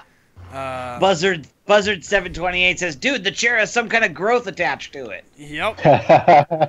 So, that's pretty funny. Going back here, let me catch back up. Where I'm at. Yeah, Deadly Eyes said, got those boosts too. For me, they were nice, but I did get Voodoo too. If I had lost him, those boosts wouldn't have helped. Yeah, but we got him, Good seeing you, Easy. Good seeing you. He said, haven't seen you in a long time. Good to see you, man. Also, who was it? Oh, Last Spartan saying, hey, good seeing you, Last Spartan. Amino saying, that's true as an appreciation thing from Kabam. But if you had one chance to get on getting Voodoo and you missed it because of their mistake, the boost won't really matter. In fact, that would make me crazy. You're going to be crazy either way. I mean, you're going to miss him because of their mistake. At least I'm getting something out of it. And when I say something, I'm not a guy looking for, for free stuff. Believe me, I am far from that. But what I am is whenever, it's like if I go to a restaurant and they bring my food out and it's cold, I don't necessarily want a free plate of food. I just want you to acknowledge, hey, you know what? Here, have this or have that, or you know what? Here's this. It's a compensation. It's a taking care of your customer, hoping they come back. So we'll see where it's at. Again, we got 54 people hanging out with us. Again, guys, thank you so much for hanging out and making it through. I did have to go run some errands. I am back, and Bulldog and Clay held things down nicely for me while I was gone. Anthony, are you there? Yep. Anthony is in the chat now as well with us. So again, guys, thanks so much for supporting us. If you're new, do us a favor, hit that subscribe button. Then after that, once you're a subscriber, there's a like button. After you hit like, you can share it. Share that stream. Let them know that you're here. Let people know to come hang out. We greatly appreciate it. And a big welcome to all the guys that can't usually join at night and hang out with us. Absolutely. Yeah, welcome. We welcome you all. And again, so tonight we will be doing Elder Scrolls Online. Last Spartan picked that out as his right as last week's top supporter. So the way we run it, if you lead the leaderboard at the end of the week, you get to pick out a game for me to stream at some point during the week. It'll typically be on Thursdays just because that's my easiest day. So Arc Basic saying, who is this guy? Look, this guy subscribed today. Arc Basic literally subscribed earlier today. Like when I started the stream, he was here. Shortly thereafter, he's hanging out for a few. And then the next thing I know, now here it is. He hit subscribe. Here it is, not even 2 hours later. I mean, the stream's been up for an hour and 25 minutes. Not even an hour and a half later, this guy's rooting for the chair over me. I don't get it. I don't get it. He's new. He's not supposed to know the chair is better. Like, that goes to show you. Like, he's new. He's supposed to be, like, pissed off. Like, no, where's the Shankopotamus that's supposed to be in the chair? Why isn't there no action going on the screen? What's going on? You guys suck. No, instead he's like, wait a minute. The guy's back. Get him out of the way. Put the chair back on, please. I don't get it. I don't... I'm going to go cry now. I think you need to get a sponsorship from the people that made that chair. Yeah, I need to start looking to figure out who this is. I could be selling these chairs. Maybe I need to get out of car dealerships and into chair sales. I don't know. Amino says, "Yep, that's me. Streams usually 5 a.m. for me." Yeah, well, we're working on bringing a daytime stream and how we're going to be doing it. So, look at Last Spartan saying, "Hell yeah!" at the Last Spartan. Yep, last week's top supporter. And again, so far this week we're all tied up 0-0-0. So it's going to be up in the air to see who's going to be picking out next week's game. Still, we got a ways to go. Garland says, does the chair have a channel? I must super chat to chair. I'm going to cry. Oh, 6Z says, I appreciate that you guys streamed at this time. Look, we want to be more friendly to all of our fans. I know we have a lot of fans that are overseas and don't get to normally watch our late night stream. So we appreciate you guys. You know, we've discussed this. Thursday is my day off. It's really my only day to get to do this. So I'm glad I get to do it when I can. And the rest of the week, I'm going to be working with Bulldog and Anthony to make sure that we can be bringing a stream to you guys, and Nerd. Actually, I've been working with Nerd. He's going to be looking at bringing one once he gets a couple things lined up. But our goal is to be bringing a stream middle of the day that will be SlycemGaming. It'll be here. It may not be me. I'll be trying to join it, even if I'm at work, and at least chat. So we'll see. Wow. Ark says, chair feet, this guy. Yeah, I was thinking it's like a rap, it's like, it's Nicki Minaj featuring, whatever. And so it's the chair featuring Slice 'em. Yeah, now I get it. I'm glad you got it. I was like, chair feet. No, they're down there. But Buzzard saying, Slice 'em people are more impressed by the talking chair. What are you going to do? Yeah, I'll stay out of the way, if the chair is what the people want, let the people have it. So Sal says, if that chair has a channel, I would definitely watch him instead of you. Replace Slice 'em with the chair. Ouch. Yeah.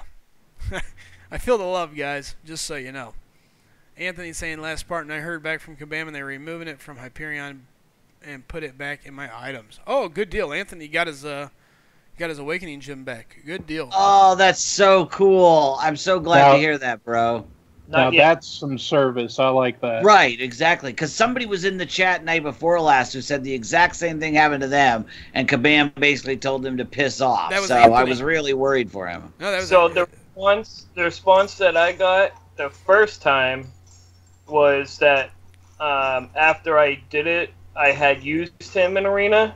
So they said no because it looked like I was using him after, and that therefore it looked like I wanted it that way. Oh, that's so stupid. And I said, well, check. So then I responded back, and I mean, that actually makes sense. So I thought, so then I responded back, and I was like, well, look at the rest of my game log. I use him nowhere, ever, and except for Arena, and like, why not? And right, yeah. What are you supposed?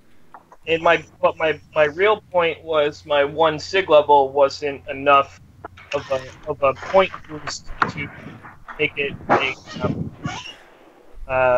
make it worth it for me, and they agreed with that, and therefore are giving it back. Good. That's awesome. That's awesome. But look at how you had to fight to get that back, though. Yeah, but the thing is, they did the right thing, and at least that I can. I will say this about Kabam: they almost always eventually do the right thing after exhausting every other possibility. I mean, it only took me 2 emails, which wasn't that bad, No. and what they look for is approach and like what you bring.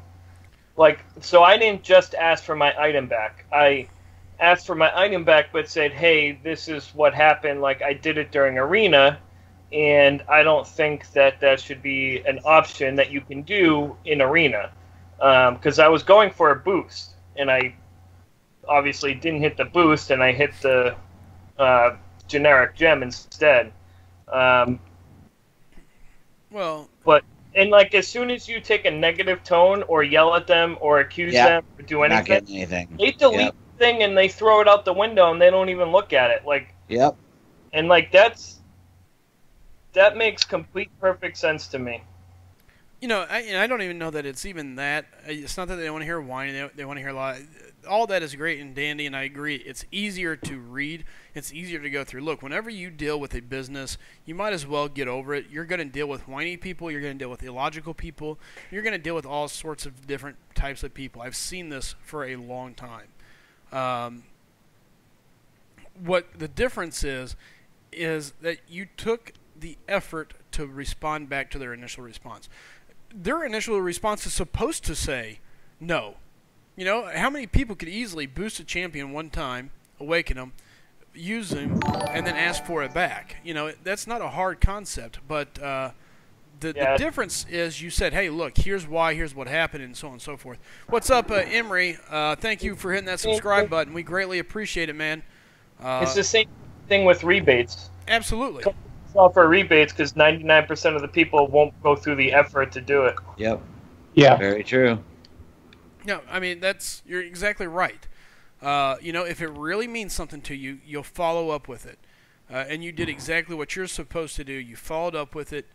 And you know, as much as I want to say, oh, well, they should have gave it to you the first time. No, they shouldn't have. They did the right thing.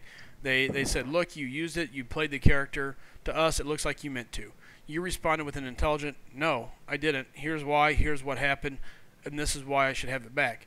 And they looked at it. They reviewed it. And they gave it back. Good for them. Good for you. Yeah, that's true. Yeah, make sure that because otherwise, you know, if they just did it the first time every time, it would be abused. Absolutely. So I get exactly what you're saying. That you know, it's almost like you know, they rejected on the first try on purpose. Actually, I'll give you a perfect real world parallel: Social Security and the Veterans Administration.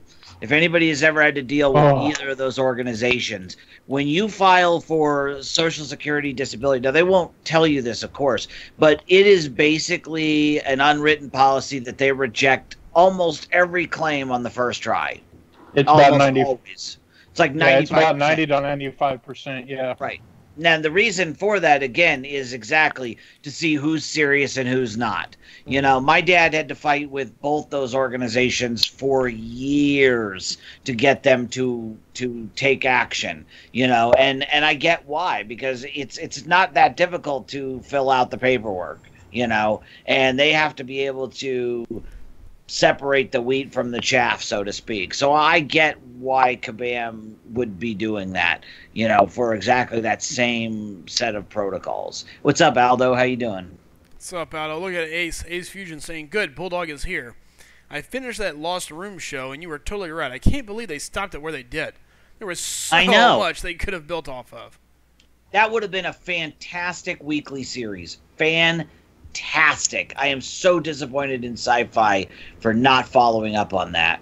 What's up, Samir? Good to see you, buddy. Welcome to the chat. Welcome, everybody. Again, if you have any questions, feel free to ask us. Aldo's saying, I'm glad to be here live with you, Slicem and Bulldog. Well, we're glad to have you guys here, so we appreciate you guys coming in, checking us out. Again, we're streaming at a little bit of a different time, trying to catch some people we normally don't get to, and hopefully they'll come in and be checking out our channel, watching our videos. We greatly appreciate everybody. Uh-oh, looky there, R31, who's normally late to the picture at night. He's here saying, what's up, Slice and crew? Good morning, 6 a.m. down in Aussie land. Yeah, we also have Tony and Clay Wiki with us right now, too. So if anybody has questions for either of them, feel free. Hey, what's up, R31? How you doing? So when you try to put a signature stone on a champion through Arena, it gives you a warning. Are you sure you want to do this? Really? Yeah, when you use a generic gem, it does not. That's ridiculous. Ooh, and and that was part of my email too. I was like, honestly, who does upgrades while playing Arena? Like, yeah, that shouldn't be an option. Shouldn't be a thing. Because you're trying to go as fast as you can in Arena. Like, you don't you know, and you could I'm sure I'm not the only one who's ever made that mistake. Actually, I know I'm not. And it happens quite often. And not just that, but are you supposed to sit there and just not use that character until they fix it? Yeah. Oh, yeah. That too. Yeah. That is the big thing. Yeah. If you make that mistake, don't use that character. That's silly. Because then in the game code, it kind of makes sense though. Because then to the game code, it looks like that you use them, and awakening that champion is going to give you advantage within the game. So if you're using them, it looks like you awaken them on purpose to gain that advantage. Sure. In my case, the 1 sig level isn't a big enough point advantage in Arena to where they could have said, "Oh, well, you gained an advantage from that." I think it was like 2 points more than I would have gotten. Sure. So, real quick, I'm sure. Real quick, I do want to give a shout out to Garland. Garland's saying, "Here's a super chat. We appreciate it." He says, "Still a cheater. What state to buy a car from you? LOL. I am in Missouri." Oh, you're up in Wisconsin. Hey, I actually used to work in Chicago for a long time. Actually, I lived up near Waukegan. I lived up in Highland Park, if you'd like to get exact. But so yeah, no, I know right where you're at. Well, I know where Wisconsin is, I guess. But yeah, you're a good ways off. If you want to ever come down to Missouri and buy a car, let me know. I'll I'll help you out. But it's a good ways to go. Aldo, I hope that's a joke. I really do. What's that? Mizzou number Mizzou one? number one. Well, Missouri's that school is a cesspool. No, but the state is a great state. Let me tell you. State's a great state. If he's just talking about the state. But Mizzou is generally the college, Missouri. Yeah, good call. Which is a slime pit. So Missouri, the state, is great. My uncle lives there. I like it. I used to live in Kansas. I've been to Missouri a number of times. It's actually a pretty interesting state. It's one of the few states where you can see every season at any given point in time during the year. You know, in the wintertime, we'll walk out in the morning, you got snow, it's ice, it's dreary, it's nasty. As the day goes on, it kind of lightens up, and you're like, oh my goodness, it feels like it's fall outside. And then all of a sudden, the clouds go away, and it's nothing but sun, and because of all the humidity, you feel like it's summertime again. And then by the time nighttime rolls back around, you're freezing your bum off. going, holy crap, yep, it's definitely winter. So it can be crazy. Okay, good, Aldo. Just making sure. Just making sure. Yeah, we have a saying here in Kentucky similar. If you don't like the weather, wait 5 minutes, it'll change. It'll change. Oh, yeah. Where you at, Clay? Massachusetts too. I live just outside of Louisville, Kentucky. Oh yeah, you're not that far away. Louisville. My dad lived there for a while. My dad's from Paducah. That's where he grew up. Was in Paducah, Kentucky.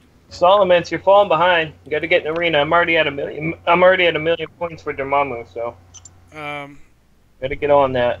Got to get on it, yeah. King saying roll tide. He's down in Alabama. Uh-oh, last Spartan. Yeah, I see it. I'm reading. I'm fighting. Let's see here. So give me 1 second, Spartan. I don't even have it up from. I hear somebody fighting with Gwenpool. Somebody's fighting Howard the Duck. Oh, Gwenpool. It's Gwenpool. That's the block. Really? Yeah, Oh, I thought that's Howard the Duck's hit. Can when he gets hit you sound. really hear my game? Oh yeah. Yeah. I could only hear it when we all got quiet at the same time. Yeah. Then all of a sudden, out of the background, you hear whack, whack. That's why I thought it was Howard the Duck. Nope, that's Gwenpool's block. That little squeaky toy. Oh yeah, her little collector squeaky toy that I thought was the Grant. Who did I think it was? I thought it was Cable. Oh, last Spartan. He's protective of his spot. He's protective of that. Here we go. There's the donation sign popping up. Let's take a look here. Let's change this real quick. I think he's really looking forward to playing that with you. That's for sure. Yeah, tonight we're gonna be having the Elder Scrolls online. So I'm looking forward to it. I haven't played it yet, so. I'm looking forward to it as well. I haven't tried out the Elder Scrolls Online yet, but of course, like most people, I loved Skyrim. Yeah, see, I've never really messed with it. I haven't got to play with it much at all. So, all right. Ace says, all right, I have to go get food and go to class, but good luck, guys. Hopefully you'll see y'all later. We'll be on later tonight, man, no doubt about it. So. Yeah, we'll be on the usual time, of course. Look at King. Nope, he's out in Reno. Just wanted to troll any Texans here. That's funny. Ark saying he's out in West Virginia. I like West Virginia. Pretty nice area. Not been out there too much. Who's in West Virginia? Oh, Ark? Yeah. My buddy Lester Madness, who was in my alliance for the longest time, is from West Virginia as well. And he seems to have disappeared, and I can't find him. I'm a little bummed. So I've been calling him. He's not picking up. It doesn't look like he's joined another alliance. I kind of think he abandoned the game, which is a bummer. But Madness, Lester. In our alliance? Used to He be, was yeah. before your time. He actually was the guy whose slot you took. Okay. Yep. I had to let him go because he wasn't showing up enough. 6D, do you use your maxed out 3 stars when you're going for a champ that's going to be in the 6-7 million range? Because I do. Once I get through all my 4 stars, I'll boost up my 3 stars, my maxed out 3 stars, and a boosted 3-star gives more points than 330s do. And in some cases, It depends on the 3. It depends on the 330. We've got a new They're subscriber. pretty close. Oh, Yuki, right on. Yuki 333. Hey Yuki, we appreciate you hitting that subscribe button. Again, if anybody else is new, do us a favor and hit that subscribe button, hit the like button, let people know you're here. Dude, we would greatly appreciate it. Nerdliest Crew says he's going to admit he is intrigued. King saying, at last Spartan, loves SlycemGaming's PayPal. Hey, man, I appreciate it. Last Spartan says, King Crush, yes, I do. I think he likes to see his name all the way up on top, and he tends to stay up there. Again, last week he was #1, and he's staying at it. King says, LMAO, wait till I get paid. Uh-oh. I see a competition coming up. We'll see. So real quick, Nerd, you says he is intrigued, I think, about Elder Scrolls tonight. He said he wishes a new City of Heroes would come back. I don't know if anybody else had that game ever, but I did. I loved it. Super fun game. I'm really sad that it's gone. I didn't know it went away. And I went to go play it one day. I went to log in, and I couldn't log in. I couldn't figure it out, and I was like, why is this not working? And suddenly, Yuki says, I'm not sure what's up. I'm a long time subscriber. Whatever, it just kicked through. And so I've seen you in here many times, so I thought maybe you just now hit the subscribe button. So I was pretty stoked. But, yeah, City of Heroes was another good game. I'm really sad that it went away. Super fun. I enjoyed that game. So sad now that I think about it. Yeah, sad. Did you all see the news of a new Age of Empires? No. Never played that. That's a real-time strategy, isn't it? Yes, real-time strategy. Yeah, not my cup of tea. What does real-time strategy mean? In other words, you control a battlefield, basically. Yeah, like you build up your community, you build up your forces of not only people that work on building and things like that, but also you build up your armies. You can play versus the computer, story quests. You can play. There's been also online modes where you battle each other as well. It's made by the same people that made Civilization. You know, a game that I play a lot that I absolutely love that is real-time strategy was, oh my goodness, Art of War. Yeah, StarCraft. Yeah, I don't play those games. I don't even own a console.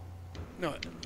Those are PC games. Yeah, it's PCs. Yeah, see? I didn't even know. Oh, a new subscriber again, David. Go ahead. Sorry, I'll ask after. Oh, I was just going to say, welcome, David. Thanks for having us. Thanks for hitting that subscribe button. We greatly appreciate it. I'm just kind of starting to run through the arena, trying to get myself in the pool to help the community out. Because, guys, no matter what, the one thing we always preach here at SlycemGaming is get in the pool. Help the community out. We all appreciate it whenever we all take care of one another. So, how do people get map 3 crystals? Running map 3? In our alliance? Oh, no, I don't know. Maybe they've held on to them for a long time. That's what I was thinking. Because you all are doing 5x5, right? Oh, yeah. Yep. We're doing 6 when it's free next week. That's right. Stoked. And when we're back to full strength. Yeah, I think we may give 6 a shot ourselves. Dale's saying he misses Command & Conquer. I can't believe I'm drawing a blank on the name of the game that I play. Command & Conquer was nice, yeah. Let's see here if I've got it. I'll say I played Dungeons and Dragons Online for a while, but that's not it. World of Tanks. Oh, come on, really? World of Warcraft. Oh, I played World of Tanks too. man. Total War. That's the name of it. Total War. Medieval Total War. Great game. Ton of fun. So. King's saying I already put up 178K. To get in the arena, get in the pool. Man, we appreciate it. Again, remember, guys, all about getting in the pool. Help out the community. Help everyone out. Get in the pool. Bring those cutoffs down. So. Pod didn't place his defense. Oh, speaking of. How much time do you have? Give me None. 1 second. Nope. What? It's over. We're attack started. He missed it. Wow. He was just in here. He said he'd be right back. Ouch. That's not good. Did anybody get the deal offer for the Odins that is 20% more? Same price as an Odins, but instead of 31, you get 37.20, I believe. I didn't. Anyone? I didn't. The only thing I've seen today is those stupid gold crystals. Are you That's collecting? what I got too. Are you uncollected? No. No, you're not? No. Bulldog, you uncollected on the account you got that offer? Did not get that? I am not uncollected on that account. Yeah, so I'm assuming it's something that went to collecteds, maybe. Or wait, I am. Yeah, I am not uncollected. I have not beat the collector on this account. And you don't have a unit offer. No, not last I checked, but I can look again. There's I feel like I'm the only one that has this damn offer.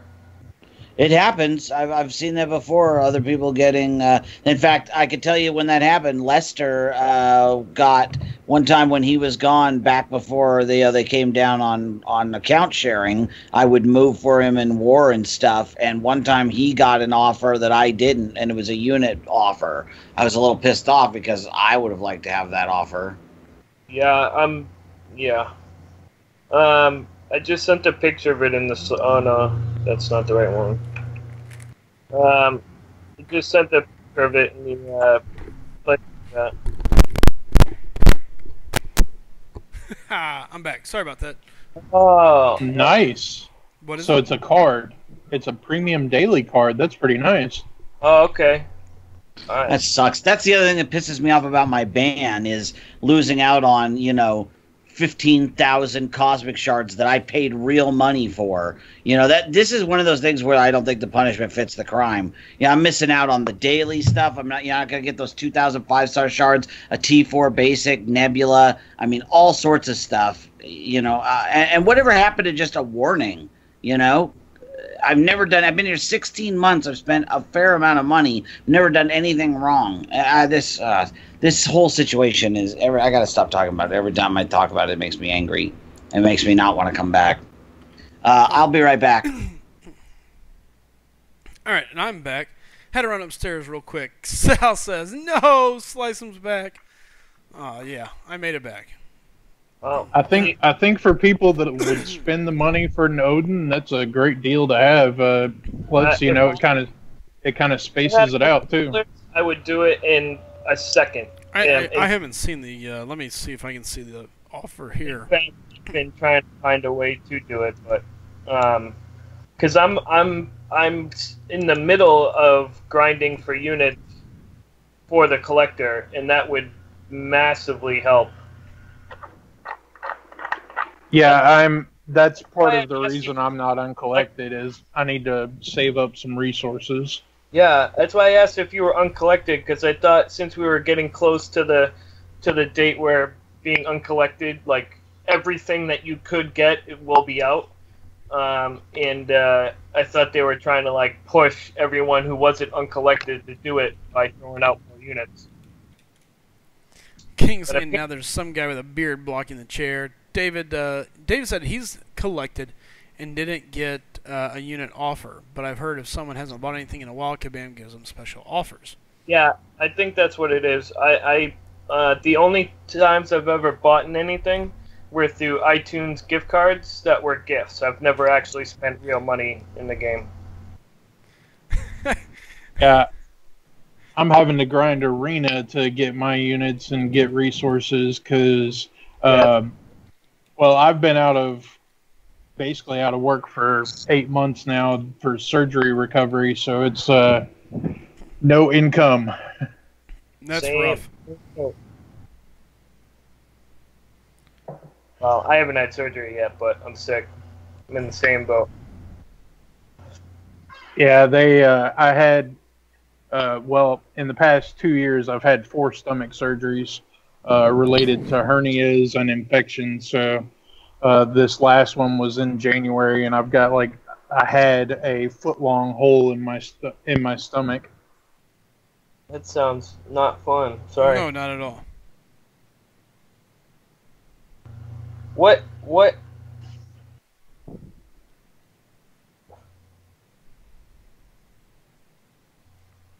was that? I thought I saw something I didn't. R31 saying, I'm looking for a SlycM deal with free rank-up gems. Sal saying, 6Z, I hope they won't add him for a while. I want to get enough units. I'm low on units. Oh, the Vision deal. That'll be interesting to see. Just how soon they bring Vision back around. I'm figuring somewhere close to when people start spending money for Christmas again. It's possible. It'll be interesting to see. There's no doubt about it. So, Romero, what What bugs are you talking about, Camaro?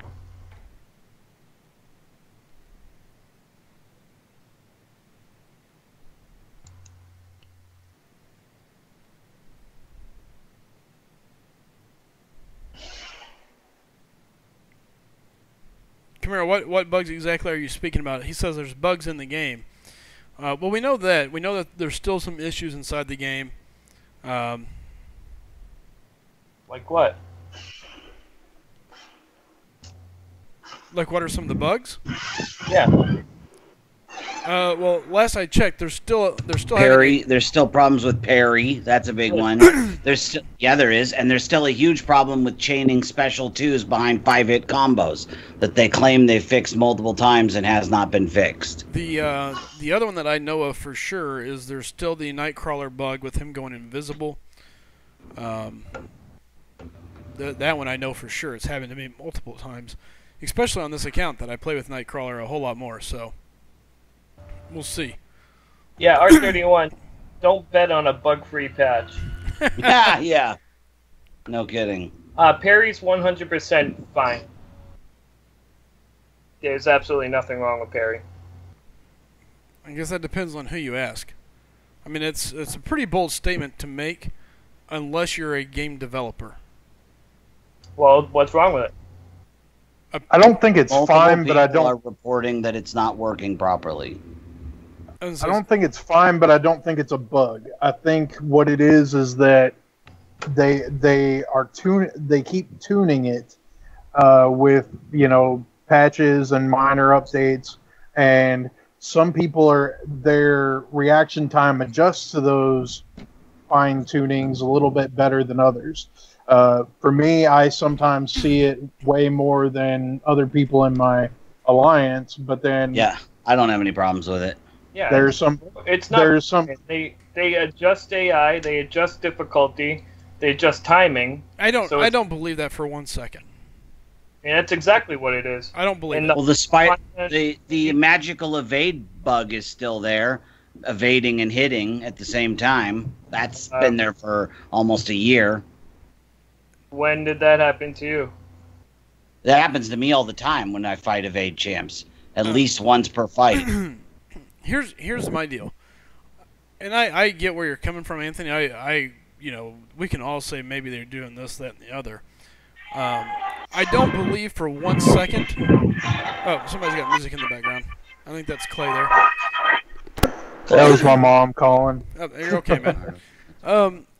And maybe you're right. Maybe they are, but I don't believe for a second that Kabam is in tune with their game enough that they go in and they purposely change the timing, the AI play, and this, that, and the other, just to give us a different challenge.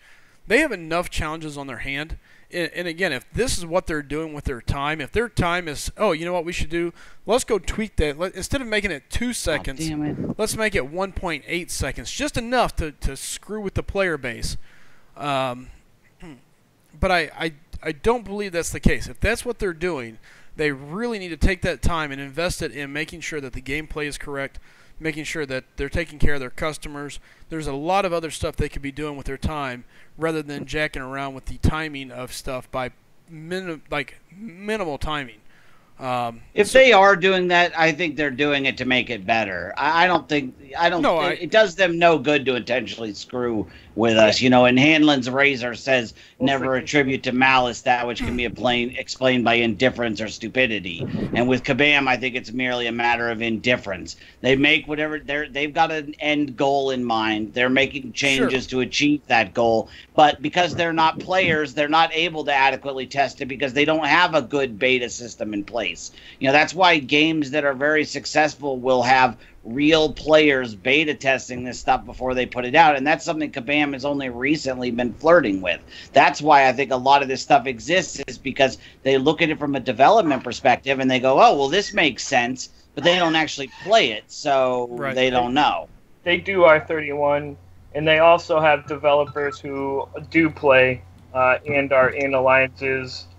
And their dev team is it's not as big as it should be, but there's quite a few people in it. Yeah, I think they're now after 12.0, they're starting to take it seriously. No, and it's something that's growing. I don't disagree with that. Sorry. They change every day. Every time new content comes out, they change it to keep up with the difficulty. Parry timing in Act 5 is different in Act 4. It's different in AQ on day 1, 2, 3, and 4. But I don't believe that because I never have a problem with parrying. That's how the game is made. There's nothing to believe. That's fact. You know. Yes, I do. You wrote the code. No, but I trust me. That is fact. The parry timing, evade timing, all gameplay mechanics are different per content, per difficulty. That is how the game is built. That is not an opinion. That is a fact. Until I see code, until I see a statement, until I see something from Kabam that is true, and even then it's a hard time believing them because they can't get their percentages right. It makes no sense. I just can't believe that, and I get where you're coming from. I know that's what they may say, but I don't believe it any at all, and I never will until I see something different. Until there was some sort of proof, some sort of testing. I don't, because the problem is you're talking about a company that can't pay attention to the details 99% of the time. There's no way I believe that they're so attuned to the details that they change it up based on difficulty, this, that, and the other. Because I have no problem parrying. 90% of the time I parry. I'm a big parry player. That's how I've played. And I can tell you, I don't believe that because my timing never changes. It's always at the same time, and I never have an issue with it. But there are people that do. So I don't believe. You can't have people saying, no, the parrying's messed up, and you go, no, that's due to the timing change, and then people who don't have a problem with it, and you go, well, that's because the game works as it's supposed to. I mean, it's a double-edged sword. It doesn't make any sense. Now you're talking complete nonsense and not making any sense. That is so incorrect. Look. So if I tell you I don't have any problems with parrying, what would you say? You're good enough at the game to be able to figure out the different difficulties. I don't change my style any at all. It remains the same. I think it's more on a subconscious level because you know as well as I do that sometimes the opponents move way faster than at other times. And I've noticed that since day one, and I always wondered what the deal was. It's like sometimes the game is going really fast, sometimes they're going like medium, sometimes they're going really slow, and I think that has to do with the difficulty. Like the first 5 fights in the arena, when you do it, the fights are ludicrously easy. The AI plays like an idiot, and the timing is definitely different. Mm-hmm. And so I think that's what he's talking about with the different difficulties. And I think you just unconsciously adjust to it. You realize they're going faster, you realize they're going slower, and you time it. Because it's not like you're counting out seconds. You're doing it visually. You're looking at it and you're going, okay, now. So sure. I think that you subconsciously adjust as you're playing. That's what I think. I don't disagree. There is that that process there, but I don't believe for 1 second that Kabam has it set so that there's different timing speeds for different parrying. Now, do I believe maybe there's a window there that makes sense? Sure, but it's I don't believe that they have a different setup. I think there are issues. And if they're running into that, then it's hard to say that there's not issues with it, because when you're talking about that much layers of difficulty, it's easy to have an issue or a bug. So, again, look, it doesn't mean that it's a bad game or that they're a horrible company. These games are going to have errors. They're going to have issues. They're going to have problems. Again, it's how you handle it, how you take care of it, and just move on. It doesn't mean the game's any less than what it is. And that's the thing. Like, people get so defensive over it. There's no devil's advocate to it.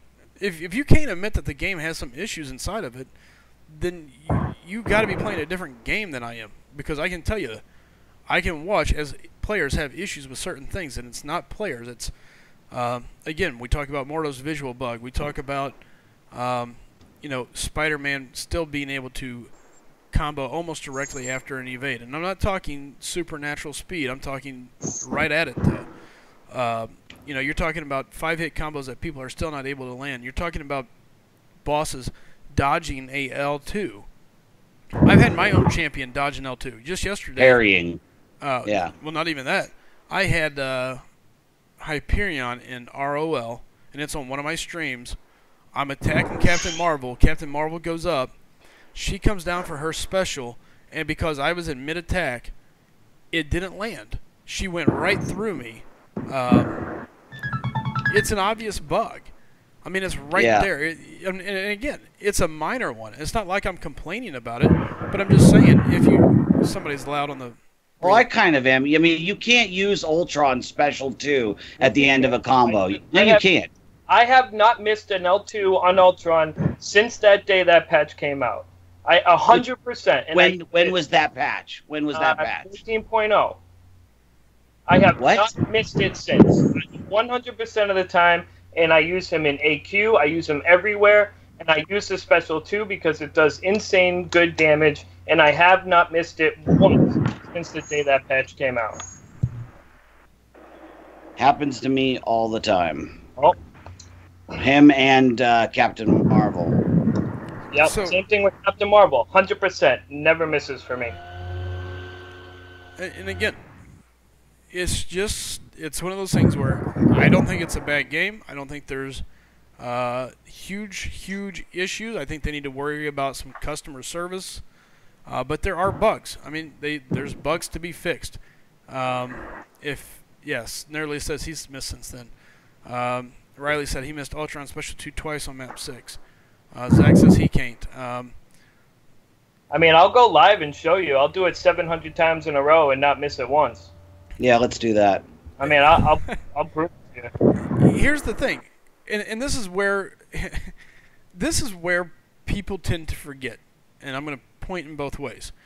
Anthony's saying, nope, not it's impossible, can't be done. You can nail it every time. Anthony has been able to do that. Whether it's his timing, whether it's the way it is, whether there's something different there, I don't know. That's the joys when you start talking about a game of this nature. Everything is different. It's the same way that only a third of the gaming population could take advantage of the exploit. Not every game is tuned up exactly the same. There's so many outside sources. You got devices. You've got internet speeds. You've got so much that comes onto it. But to take a stance that says, no, it's impossible, they don't have bugs, no, they don't do that, no, that's this, or, no, I know for a fact that that's impossible, dude, you're people dig a very deep hole, just as the way that, Bulldog says, no, it's impossible that you nail it every time. You've got to be aware of both sides of the playing field. I'm not saying Kabam is bad, I'm just saying that they've got issues. There's legitimate things that people complain about. People don't complain. Well, some people complain, but a large majority of people don't complain just to get their rocks off at complaining. They're complaining because they're legitimately seeing something. It just means it needs to be investigated. That's all. It's not that it's the end of the world that Kabam is a bad company or that it's impossible. When people start using the words impossible, never, always, you are going to be wrong. I don't know how many times in my life I've used the word always, and it always comes back to kick me in the junk. Because as soon as I say it, it never fails. The sky will always be blue. Then you have that sunset where the sky turns red. Well, the sky's red. Holy crap, I'm wrong. Perception, there's so many things that comes up. So you can't just say always or impossible. If there's something there, you have to take at it and say, is there a legit shot that this could be the case? Nobody is perfect. I promise you. I promise you this. There are errors in the game. There always will be. To sit here and go in this strong stance that it's impossible that they've made mistakes or that there's something wrong with it or that it's bug-free or that you guarantee it. You. No, I didn't. When I said this, yeah, you just did. You just got done making the case that it doesn't exist. This the exact words that I said is the game still has bugs that need to be ironed out. And you said, no, it doesn't. No, I said which ones. And we told you some, and you said those don't exist. Yeah, parry does not exist. There is no bug with parry. It is 100% player timing. I don't believe it. Ultron L2 is fixed. Okay? Now, if you want to tell me that Nightcrawler is invisible, that's a bug. If you want to tell me that Karnak's L2 doesn't connect, that's a bug. But Vision, Vision was another one, remember? Vision randomly not draining power is a bug. But parry is 100% fixed and working as intended. And correct. That there is just kabam garbage that spits out of your mouth. That's what kabam says. I mean, you can't sit here and say that you know for a fact. I can't, because I do it 100% of the time. I physically have not missed a parry in months. I physically have not been blocked on an Ultron's L2. So just out of, and again, Anthony, just out of curiosity. So how is that? So let me ask you. You are not every player. Let me ask you one question, Anthony. And just real quick, you've played on every type of device available to be played on. You've played on every type of connection. You've played in every scenario that every other player has played in. Yeah, I guess I just don't know what I'm talking about. I'm not saying you don't know. There's a difference between saying someone doesn't know. What I'm saying is there's so... Ooh. Hey, Clay, are you cool if I disconnect you? You got a lot of background noise going for a bit. You there, Clay? What's that? I said, are you cool if I disconnect you for a few... You got some background noise in it. It's coming across real loud. I'll bring you back in here later. What's it sound like? What's it sound like? I don't know what it was. It was like an animal that just died or something. But you. Oh, my chair squeaked. Sorry. Oh, you're okay then. So again, guys, I'm not saying that it is or isn't right. What I'm saying though is that you can't say anything is for certain. Obviously, some players have issues. Now, is it their timing? It's possible. Or is it something inside the game? I don't know. I couldn't tell you. I'm not that player. You know, that's something that they have to touch on. But it has to be addressed. They have to look into it. Move on. I'll move on when I'm ready to move on. I'm going to make my point. If you don't like it, there's a button where you can exit out of the browser. You know, so I agree. The difficulty has been changed. DMR says, SlycemGaming, don't mean to disagree with you, but Act 5, the AI tuned to be more aggressive, and this is confirmed by Kabam. I agree. They do move faster. What I'm saying, though, is I do feel like there could be errors inside the system. You know, it's just part of the game. This is discussing the game. I just want them to investigate it. That's all that really matters. 6 says there is a difference between iPhone and Android gameplay. Again, there's a lot of differences. I can tell the difference between my iPad and my iPhone. Is some of that timing? Possibly. Is it some of it maybe the way the code is? I don't know. So we'll see. But there are differences, no doubt about it. R31 says, rollback 12.0, give us the real Scarlet Witch. Man, now that I have her, I wish, and seeing what she does after 12.0, I would love nothing more than to see what she could do pre-12.0. You know, yeah, she was sick pre-12.0, and 6Z and everybody that heard the squeal, I apologize. I've got an old office chair, and even lubing it up doesn't seem to help that. I do apologize. Trying to stay still now. Oh, you're okay, man. It was just, there was a lot of background noise there for a second, but all is good. So, Nick says, we are here to listen to SlycemGaming and respond. Oh, and look, I'm not here to be a pain. I'm just here presenting things that people talk about and saying maybe it needs to be looked at. Maybe it needs to be addressed. Maybe it doesn't. I couldn't tell you. But I can say that people are curious. Ooh, not having parry is such a pain. Oh, there's a stun. Ooh, and I missed my opportunity. Oh, well. Let's see here. The chair says at Z6, I don't squeak. Wrong one. Ark saying Scarlet is amazing. Yes, she is. Bill Bell, AQ day 4 and 5, the AI is lethal. Yeah, it is. They are quick. No doubt about it. Adam Marco says multi-million-dollar software companies have bugs in their software. There is no way in Hades you can say that Kabam software doesn't have bugs. And that's my point. All I'm saying is that we don't know, but there's no doubt they have issues. They have bugs. And there's no way to know what is and isn't. I don't care what Kabam tells me. They tell me that I have a 7% chance on different things. Like, what is it? Black Widow has a 3% chance to evade. Yet every time I turn around, she's evading. You know?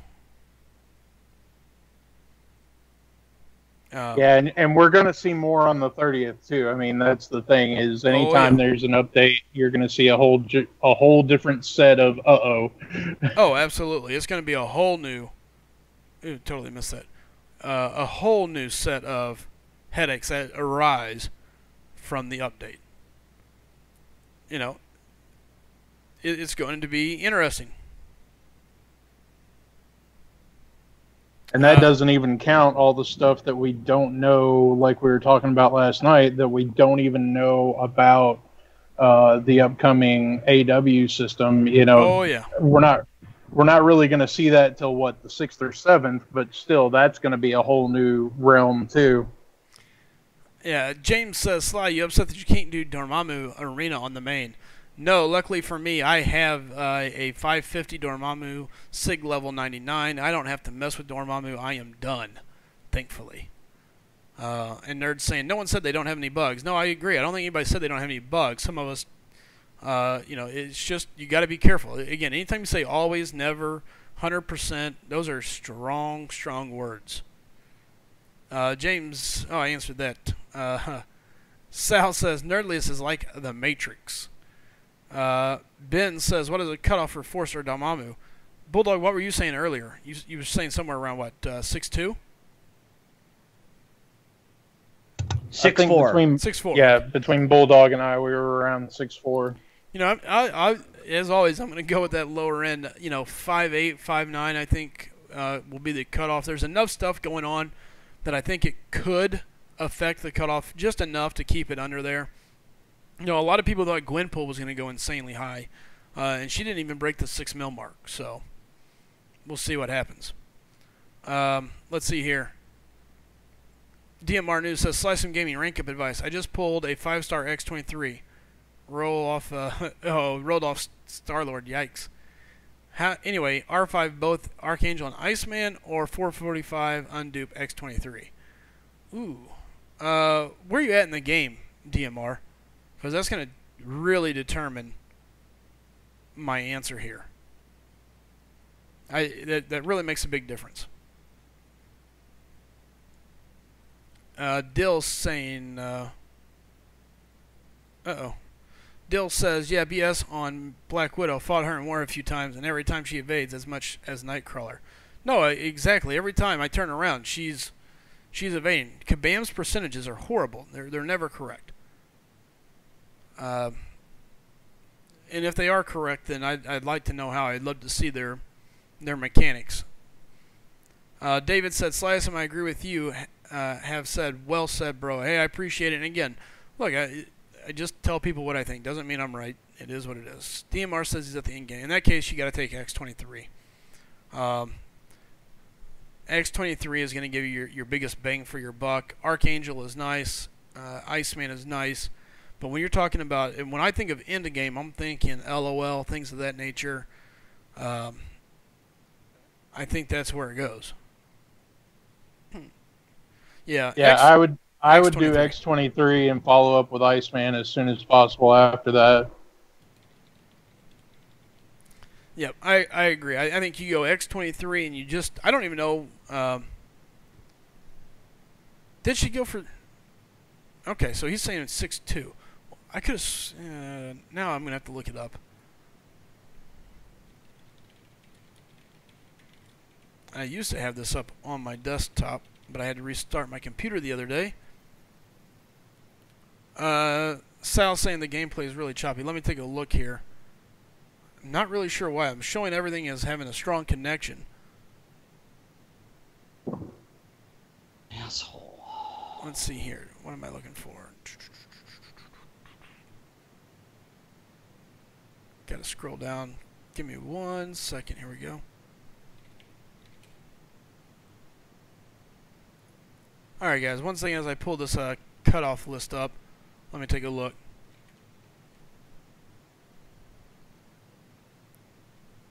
Alright, 4-star basic Gwenpool. You are correct. 6.22.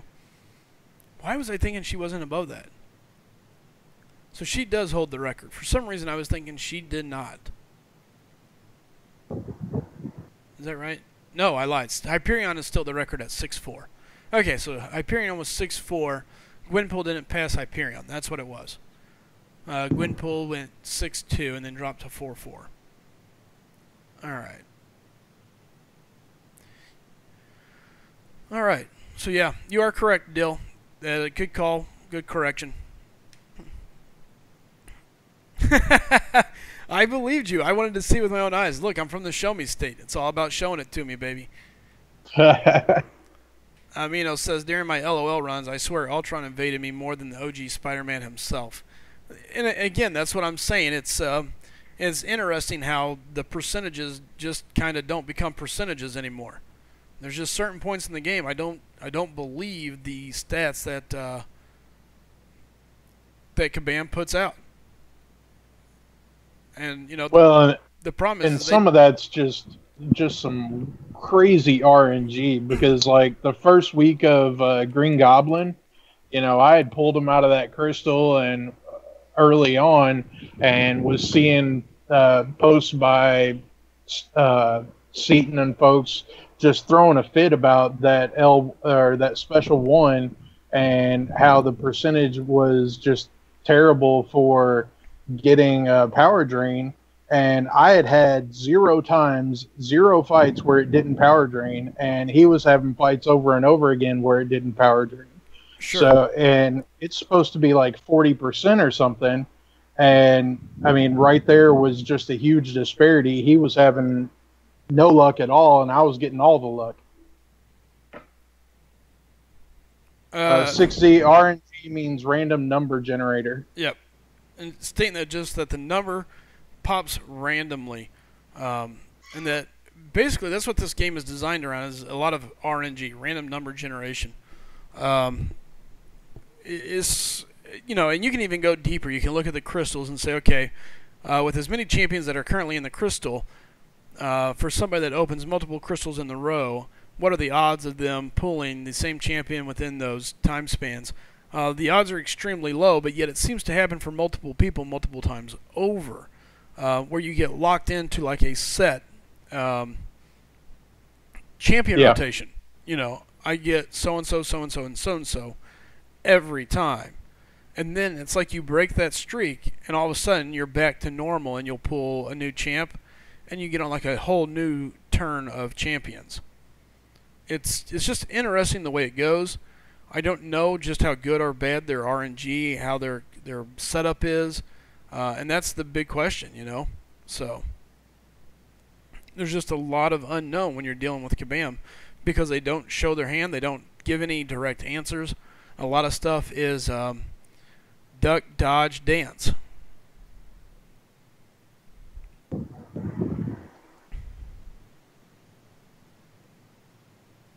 Let's see here. Barn one said, my Hyperion has a 60% chance to stun with the special 2. I used it 6 times in a fight last night. Didn't proc 1 stun. The odds of that is 1 in 360. Yes and no. You have a 60% chance every time. There's no stacking number. Each one handles its own set of odds, but then again, as you go, yes, the odds, while the odds stay the same, the odds of running that type of a string is super low. Kind of like flipping a quarter. Every time you flip the quarter, you have a 50% chance of getting heads or tails. You know, it's that you're going to get it right. So yeah.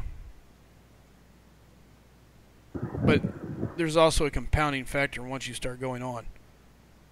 Yeah.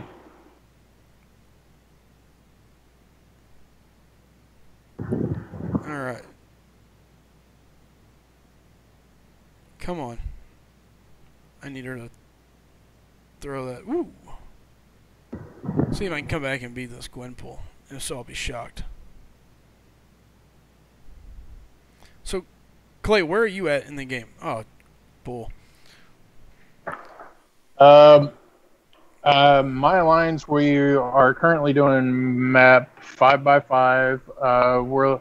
We just had a kind of an overhaul on some folks. So we had some people quit the game or wanted to push into map 6 content, and so we had kind of a changeover. So working our way back up in AW.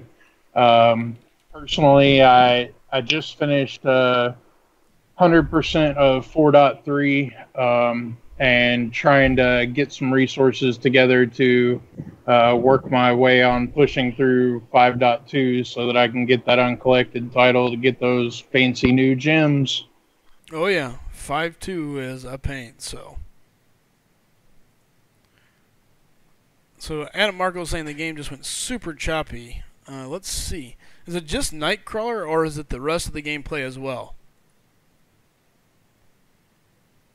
Nerdly says, is there only a $100 unit card?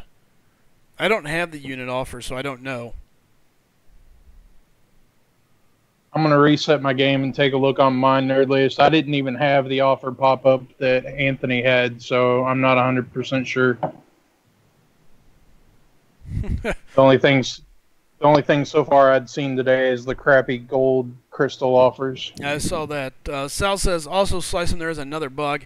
It's a damage bug. It had been in the game since 12.0. I fought Dorm on AQ with my 4-star Thor. Once I had 2 armor breaks on Dorm, I used my L1. He parried it, and I did 509k damage. Holy smokies. Alright, so yeah, they're saying the whole game's choppy. I'll watch it on the stream here and see. I'm showing everything being in good health. Everything's coming through just fine. Yeah, Nerdly's saying he's not seeing the offer either. Yeah, I've yet to see an offer pop up, which then again, this is a secondary account. It may not even be at the level needed to see the offer. Who knows? Okay, we got some energy, so back to the event we go. R31 saying, I am Groot. Yeah, I'm still showing everything coming across good on my end, so if it still pops up, guys, let me know. Yeah, I just reset the game. I don't have any offers other than had the gold ones earlier today. Gold.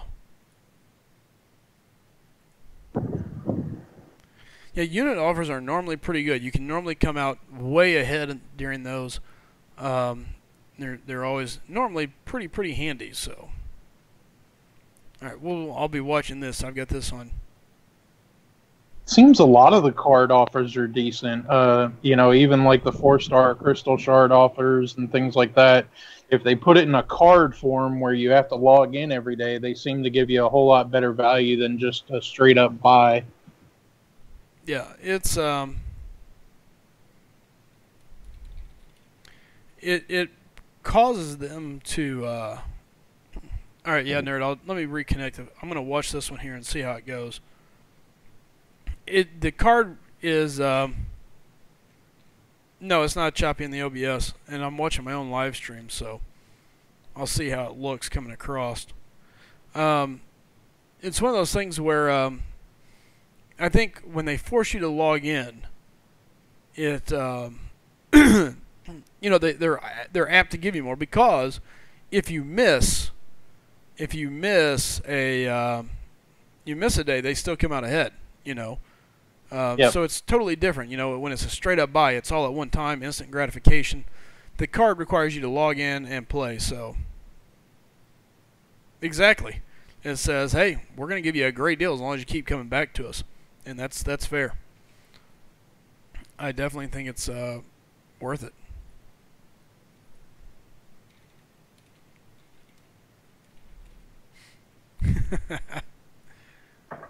All right. Uh-oh, the chair says, I am the chair. The chair here. Yeah, and that, good point. Sal, was that Canadian damage or was it United States damage? Oh. That was a lot of damage for a parried attack, and that's interesting. And again, you know, here's the deal. When we go back to the bugs, I'm going to touch on this and then we're back on to moving on, but there's bugs. There's going to be issues with the game. There always are. To state, you know, one of the funny things that growing up, you know, I can remember my little sister annoying me. She would do little things that would just irritate me, you know, and then I'd go talk to my parents. I'd be like, look, you got to get my sister under control. Here's why. Boom, boom, boom, boom, boom. And I'd tell them something. And they would go, okay, well, what did she do? Well, she's being annoying. Well, how? Or what did she do? Well, you know, I didn't write it down in a diary. What do you want me to do? Carry around a notebook every time I see it? You know, my sister poked at the squirrel with a stick at 5:02. Because of this, squirrel jumped me and screeched my eyes out. Like, you know, I didn't keep a log of it. It just happens. And I think that's the thing with bugs is nobody says, oh, well, I definitely saw this bug. I remember it. 3:03 yesterday morning, I was fighting with so-and-so against so-and-so. I parried 3 times. I did this, I did that, and it happened. People see it. They recognize it, and they move on. I don't think it's anything, and again, I don't think it's anything malicious on our end. I don't think it's anything malicious on Kabam's end. It's just things that have to be worked on. That's it. That's with anything. So, I agree with Nerd here, though. One of the good sides to Kabam, I love these offers they do. The card offers are some of the best offers in the game. I think they do. I think they do a great job of that. You know, they do a good job of making some solid offers. And it's funny because you can tell when there's a solid offer and you can tell when they're stretching. You know, when they make that stretch. Let's see here. Nerd says don't need exact timestamps, but at least saying this isn't the issue I see. Well, and that's just it. People say this is the issue I saw, and then somebody goes, no, it's impossible, or no, that's not right. I did this. Well, great. Different people have different games, the different devices, and to say that it's impossible is where it, you know, is where people go wrong. I'm never going to say that what you say is an impossible deal. The only thing that I say that's impossible is to know anything for 100%. You know, when you're talking about something that you don't physically own, you didn't develop, it's hard to say for 100%. That's it. I do believe there's bugs. Some of them I believe are fixed. Some of it could be timing. There's a lot of things that go into it. So, yeah, not going to go down that road. And if you and here's the thing. Go watch different players play. Dave is one of them that says he has issues. And it's certain characters that he uses against certain ones, apparently. And again, I don't know. I don't watch Dave. But, so back to the deal here. Kabam does do a good job with a lot of great offers. Obviously, some of them are not as nice. And you can tell. You can tell when Kabam says, over here, this is a little bit of a sketchy situation. You know, it's you can see when they kind of boost the offer, trying to maybe squeeze a little extra, and just seeing how valuable they find things in the community. And the neat thing is it gives them a great judge on how much something is worth, how much they bring to the game. So, and again, guys, we've been streaming for 2 hours and 31 minutes. We've been running for about 50 people. If you're new here, do us a favor, hit that subscribe button. We greatly appreciate it. We like having everybody here. We enjoy having you guys around. We're working on setting up so that we will be having a stream during the day every day, or at least a large majority of the days, I should say. So, and that's kind of what we're working on. I'm going to burn up this energy and see where I want to go from there. I'm going to try to be getting in the pool with this account. It's not near as easy as it is with my main account. I hate grinding the arena, but I'm going to do it. It's my goal. Get into the pool, help the community out, so that hopefully somebody else can get a Dormammu, because he is worth it. He's a great defensive champion. He's a great offensive champion. So yeah. 6Z saying, guys, like and sub. Exactly. Hit that like button. Hit the subscribe button. Share it. Tell people about it.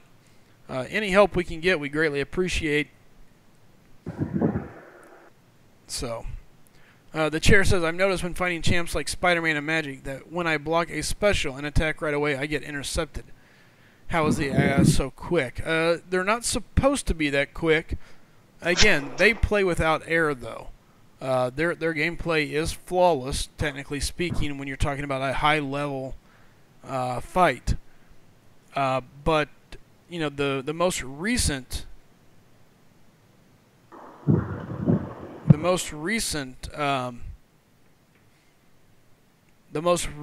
update is supposed to take care of that. The AI is not supposed to have superhuman reflexes, I guess you could say. So, Bulldog, you still there? Yeah, I'm here. Oh, I was just curious where you went. Okay, I was actually getting ready to ask that too because I just got messaged. I got to jump off here, but I will catch you guys later tonight, and I will turn it back over to you guys. Hey, Clay, thanks for joining us, man. Thanks for having me. Absolutely. Yeah, it was I'll great talk to y'all having you, later. Clay. Hey, thanks. Yep. I'll talk to you all later tonight with the next stream. Yeah, don't forget You tonight betcha. we're going to be doing some Elder Scrolls, so everybody Heck be yeah. ready. All right, take care, fellas. Yep. Take Yeah. care, bud. Nerdly says, be careful not dash in. The problem is it's not the dash in. It's the timing of it. There's just timing issues, and part of that is them tuning the game. Some of it is them wanting it to interact that way. But it's just kind of a catch-22, so.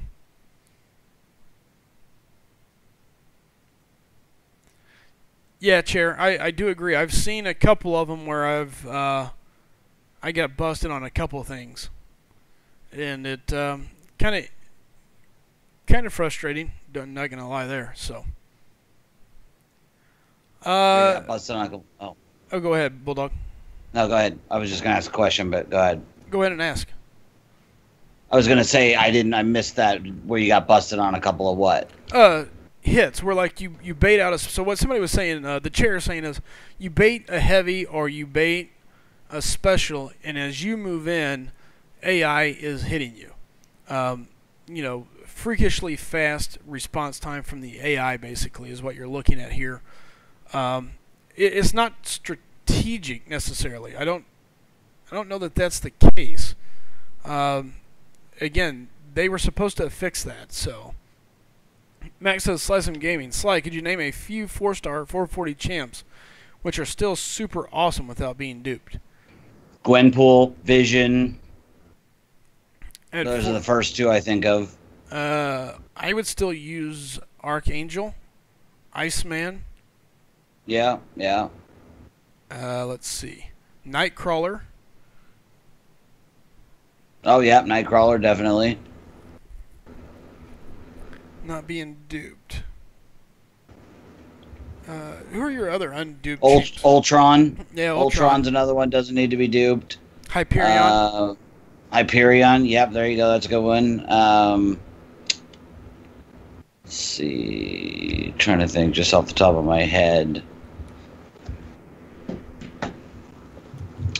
Let's see, definitely Scarlet Witch needs to be, Star-Lord, Crossbones, Hawkeye X-23. Those are both champions that are great, even if they're unduped. There's a pretty good list right there. Yep. There's definitely some things there. You know, oddly enough, you got a good chunk of mutants. A good chunk of mutants that don't have to be duped. Tech-wise, let's see. Ultron is nice. Ooh, Spider-Man Stark. Yep, that's true. Black Panther is still good. I mean, he's better duped, but he's not worthless unduped. Yep. He's still doing some good bleeds. Yeah. X-Bones doesn't have to be duped. Yeah. Oh, Agent Venom. That's another one. There's a good one that doesn't have to be duped. Yep, that's true. There's, Electro. Mordo's another one whose duping ability doesn't make that much of a difference. It does Voodoo is still decent. It does defensively, yeah, but not if you're using it for offense. Correct. Yeah, offensive magic. Magic's another one. Yeah. That's so yeah, there's a pretty good list I think we got a little ways to go before Spider-Man Stark comes into the basic, I believe. Oh, yeah, that'll be a while. Oh, I forgot that I won. Oops. Yeah, Quake. She just picks up the block damage. So, Wolverine doesn't have to be duped, but he really helps out by being duped. You're never going to be upset about Tim being duped. Yeah. Well, X-23 is even better than him on dupe. Wolverine, his dupe ability makes him so much better, whereas X-23's just makes her better. Yeah, I agree with that. And Firestorm saying, hey, Sly, what'd you think of that list I sent you? So Firestorm sent over a completed calendar, or not calendar, I always call it a calendar. I don't know why I call it a calendar. But the alphabetical listing here showing the blocks, who's going to be missing, and who they are. And I think for the most part, they're people we kind of already named. You know, there's Blade, Hela, Thor, Gladiator, Kingpin, Thor, Medusa. Hulk. Yeah, Kingpin, Medusa. So, I think that the graphic you sent is pretty well spot on. I mean, we all pretty well have nailed down the same group. So let's see. Nerd saying, my goodness, my screen gets smudgy so often. Black Panther saying, the great thing about this channel is real discussion with different views, not just everybody always agreeing on the same subjects.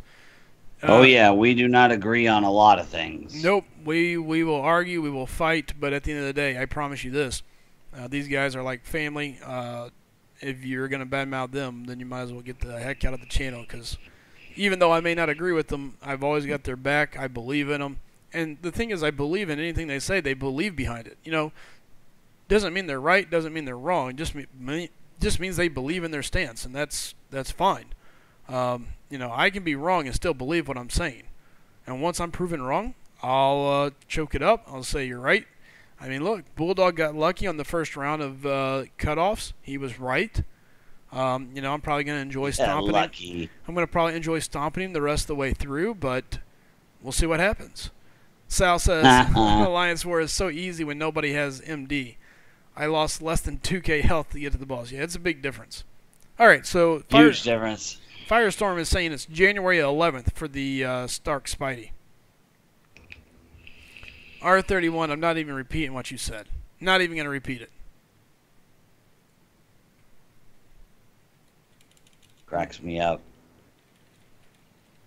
Is Tony still in here? No, Tony left. Oh. Did he get mad? He was mad. He said I didn't think he knew anything, which was not the case. I just don't believe in always or 100% on something you don't design yourself.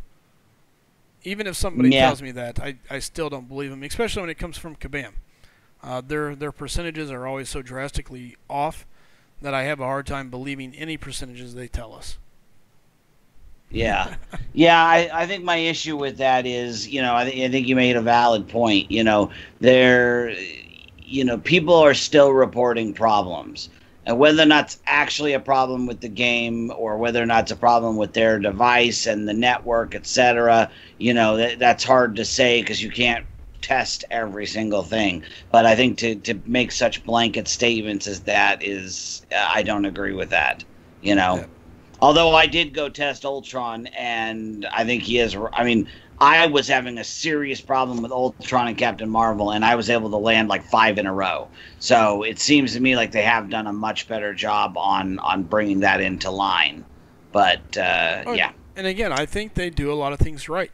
I still think there's things that they make mistakes on, they think is fixed, and it's not. And I think a lot of the times they chalk it up and saying, no, that's the way we want it, when it's really they just don't know how to fine-tune it. So who knows? Firestorm says SlycemGaming sending you a basic list online. Hey, all right, send it my way. Believe me, I'll always look at it. Josh was saying all percentages bogus. It's all 50%. That's funny.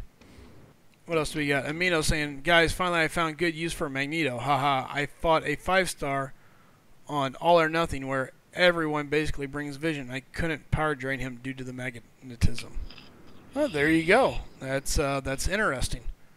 You know, I didn't think about that. Putting Magneto on an All or Nothing just because everyone. We talked about that actually about a week ago or so. That came up in one of the late night discussions. We've been talking a while, so it doesn't surprise me that you don't remember it. But we did actually talk about that because, yeah, I mean, I bring Vision to All or Nothing every single time, and Magneto at that level, especially a 5-star, could really give somebody fits. So yeah, it's a good idea. Unfortunately, it's it's not really a one-trick pony. I mean, if you can ruin their vision, you could do a lot of damage to their offensive capability in war. Oh, it changes it pretty drastically. The difference is now what we're getting ready to run into is item use city. Die, no big deal. Just pop back up, change your attacker, and go at it. Deaths are no longer going to matter in Alliance War. Yeah. That's what it's looking like. That's what it is. They've already stated that part. We know, so. Uh-oh. What? Oh, that Clay's saying had to go hose down the driveway. There for a minute I thought maybe it was super hot outside or the driveway caught fire, but no, he said had to go hose down the driveway. Cars being brought home from the shop. Want to make sure we see if the leak is fixed. There you go. Yeah, so you got to make sure the ground is clean underneath so you know what's new and what's not. That's absolutely right. So, Chair is saying that Magneto is a king killer too. Those bees don't hurt so bad then. Makes sense. Oh, that would make sense, yeah. All right. Where are we at here? I got 12 energy left. Down to 8. Blowing through it.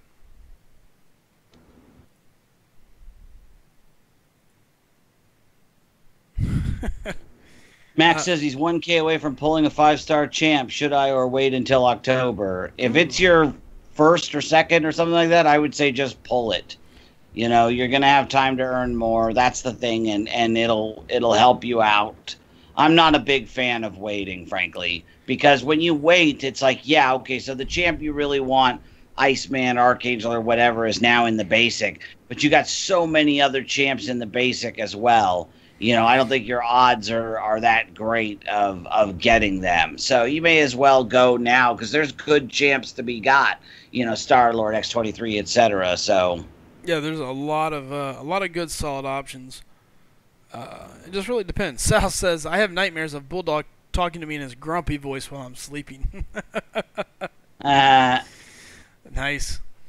R31 said, I fought a 5-star Magneto once, all noted up. Then he instant killed me with his special, too. He will do it, man. That L2 can hit hard. Yeah, it really can. And then it puts the heal block on you. It's not pleasant. Yeah, not pleasant at all. Hey, R31, there you go. Girls are waiting for you. Girlsforhot.ml. Check it out. Removed. Oh, jeez. And there's another one. Bada bing, bada boom. They gone. Why do people waste their time? Is anybody really that dumb? It's just like Craigslist. It drives me nuts every time I try to sell anything on Craigslist. I guarantee the very first message response that I'll get will be some scammer trying to like, oh, well, I'll send you $100 extra in a check or a money order, and then you cash it, and then you pay for the shipping, and then include the extra, like in the. I'm like, does anybody really fall for? Is anybody really that dumb? Like, oh my God, they're so stupid. Sal lighting them up, saying, "Oh yeah, that's not a scam." Yeah, not a scam at all. Not a scam at all. Clay saying someone asked about Agent Venom cutoff. Ooh, I missed that. Sorry. He says expect around 7 mil as the low end. Lowest it has ever gone was high 6s because of the shards people gun for. 6C says, "Hey guys, come on, I'm interested." I think we removed that a little too fast. So. Oh, sorry, buddy. Yeah. Are bad. Adam Marco says, yes, people really are that dumb. And that are. just amazes me. That's what's sad is they really, really are. Adam Marco says, I know of a person who did that. Adam Marco, Wow, really? Do you see that person every day when you wake up and look in the mirror? Just a little curious. All right. That was very funny. Well done. Let's see here. Adam Marco saying people still sending money to that Nigerian oil prince. That's yeah, funny. I saw. I've been off for a little while, and I was watching daytime TV the other day, which I don't recommend to anybody. Daytime TV is just horrible. But it was Dr. Phil, and there was some guy on there who had been like sending money to 3 different women online, and it turns out all 3 of them were scams. Like, so you're not only dumb, you're like triply dumb. Oh yeah. I couldn't believe it. It's like, how have you people survived childhood? Like, how were you not eaten by wolves or something? Like, you are dumb. All right, guys. I think I'm about to call the stream. I do want to say a couple things. Thanks to Garland Barber and Last Spartan for the donations. We greatly appreciate you guys. We really do appreciate you guys help us keep things going. Bill, absolutely. Guys, you can add me online app. It's SlycemGaming. Super easy to find. It's the same name that you see here. So hunt me down on that and just ask me to be your friend. I'll put you in the group chat. Not a big deal. All I ask is that you do remember there's other people in there. There's younger folks in there. Please take care of the chat. Be responsible. That's all we really ask out of you guys, to try and be as responsible as possible. But yeah, back to it. I want to say thanks to Last Spartan and Garland. As of right now, today's top sponsor is Spartan. Tonight we will be streaming again. So I'll be streaming again tonight. It's going to be Elder Scrolls. We're going to be online. You're welcome to come play with me. I'll try to figure out how to make all that work. I still got to figure out where I'm going to set everything up to stream it at, or if I'm going to try to throw my PS4 into the monitor, or how, or what. But I figure I'll have it figured out by tonight. One way or another, I'll get it figured out. So tonight we will be streaming Elder Scrolls right here. That is Last Spartan's pick. He was last week's top supporter. Again, we do appreciate all the help, support. We're ending this stream with, let's see here. We're ending this stream with 973 subscribers. We are 27 subscribers away from being at 1,000. Guys, do me a favor. Go out there and tell everybody you know. Let them know about us. Tell your alliance. Tell your friends. Everyone else. So let them come our way. We greatly appreciate it. I might do another earlier stream, like an early afternoon stream. We'll just kind of see how things go for my day.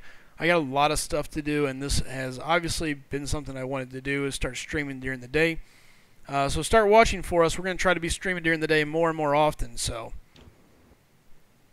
yeah. With that being said, Caleb says, how good does Team Awesome usually do in AQ? We've been growing every week, Caleb. Last week they were in the top 800. We finished just under 100,000.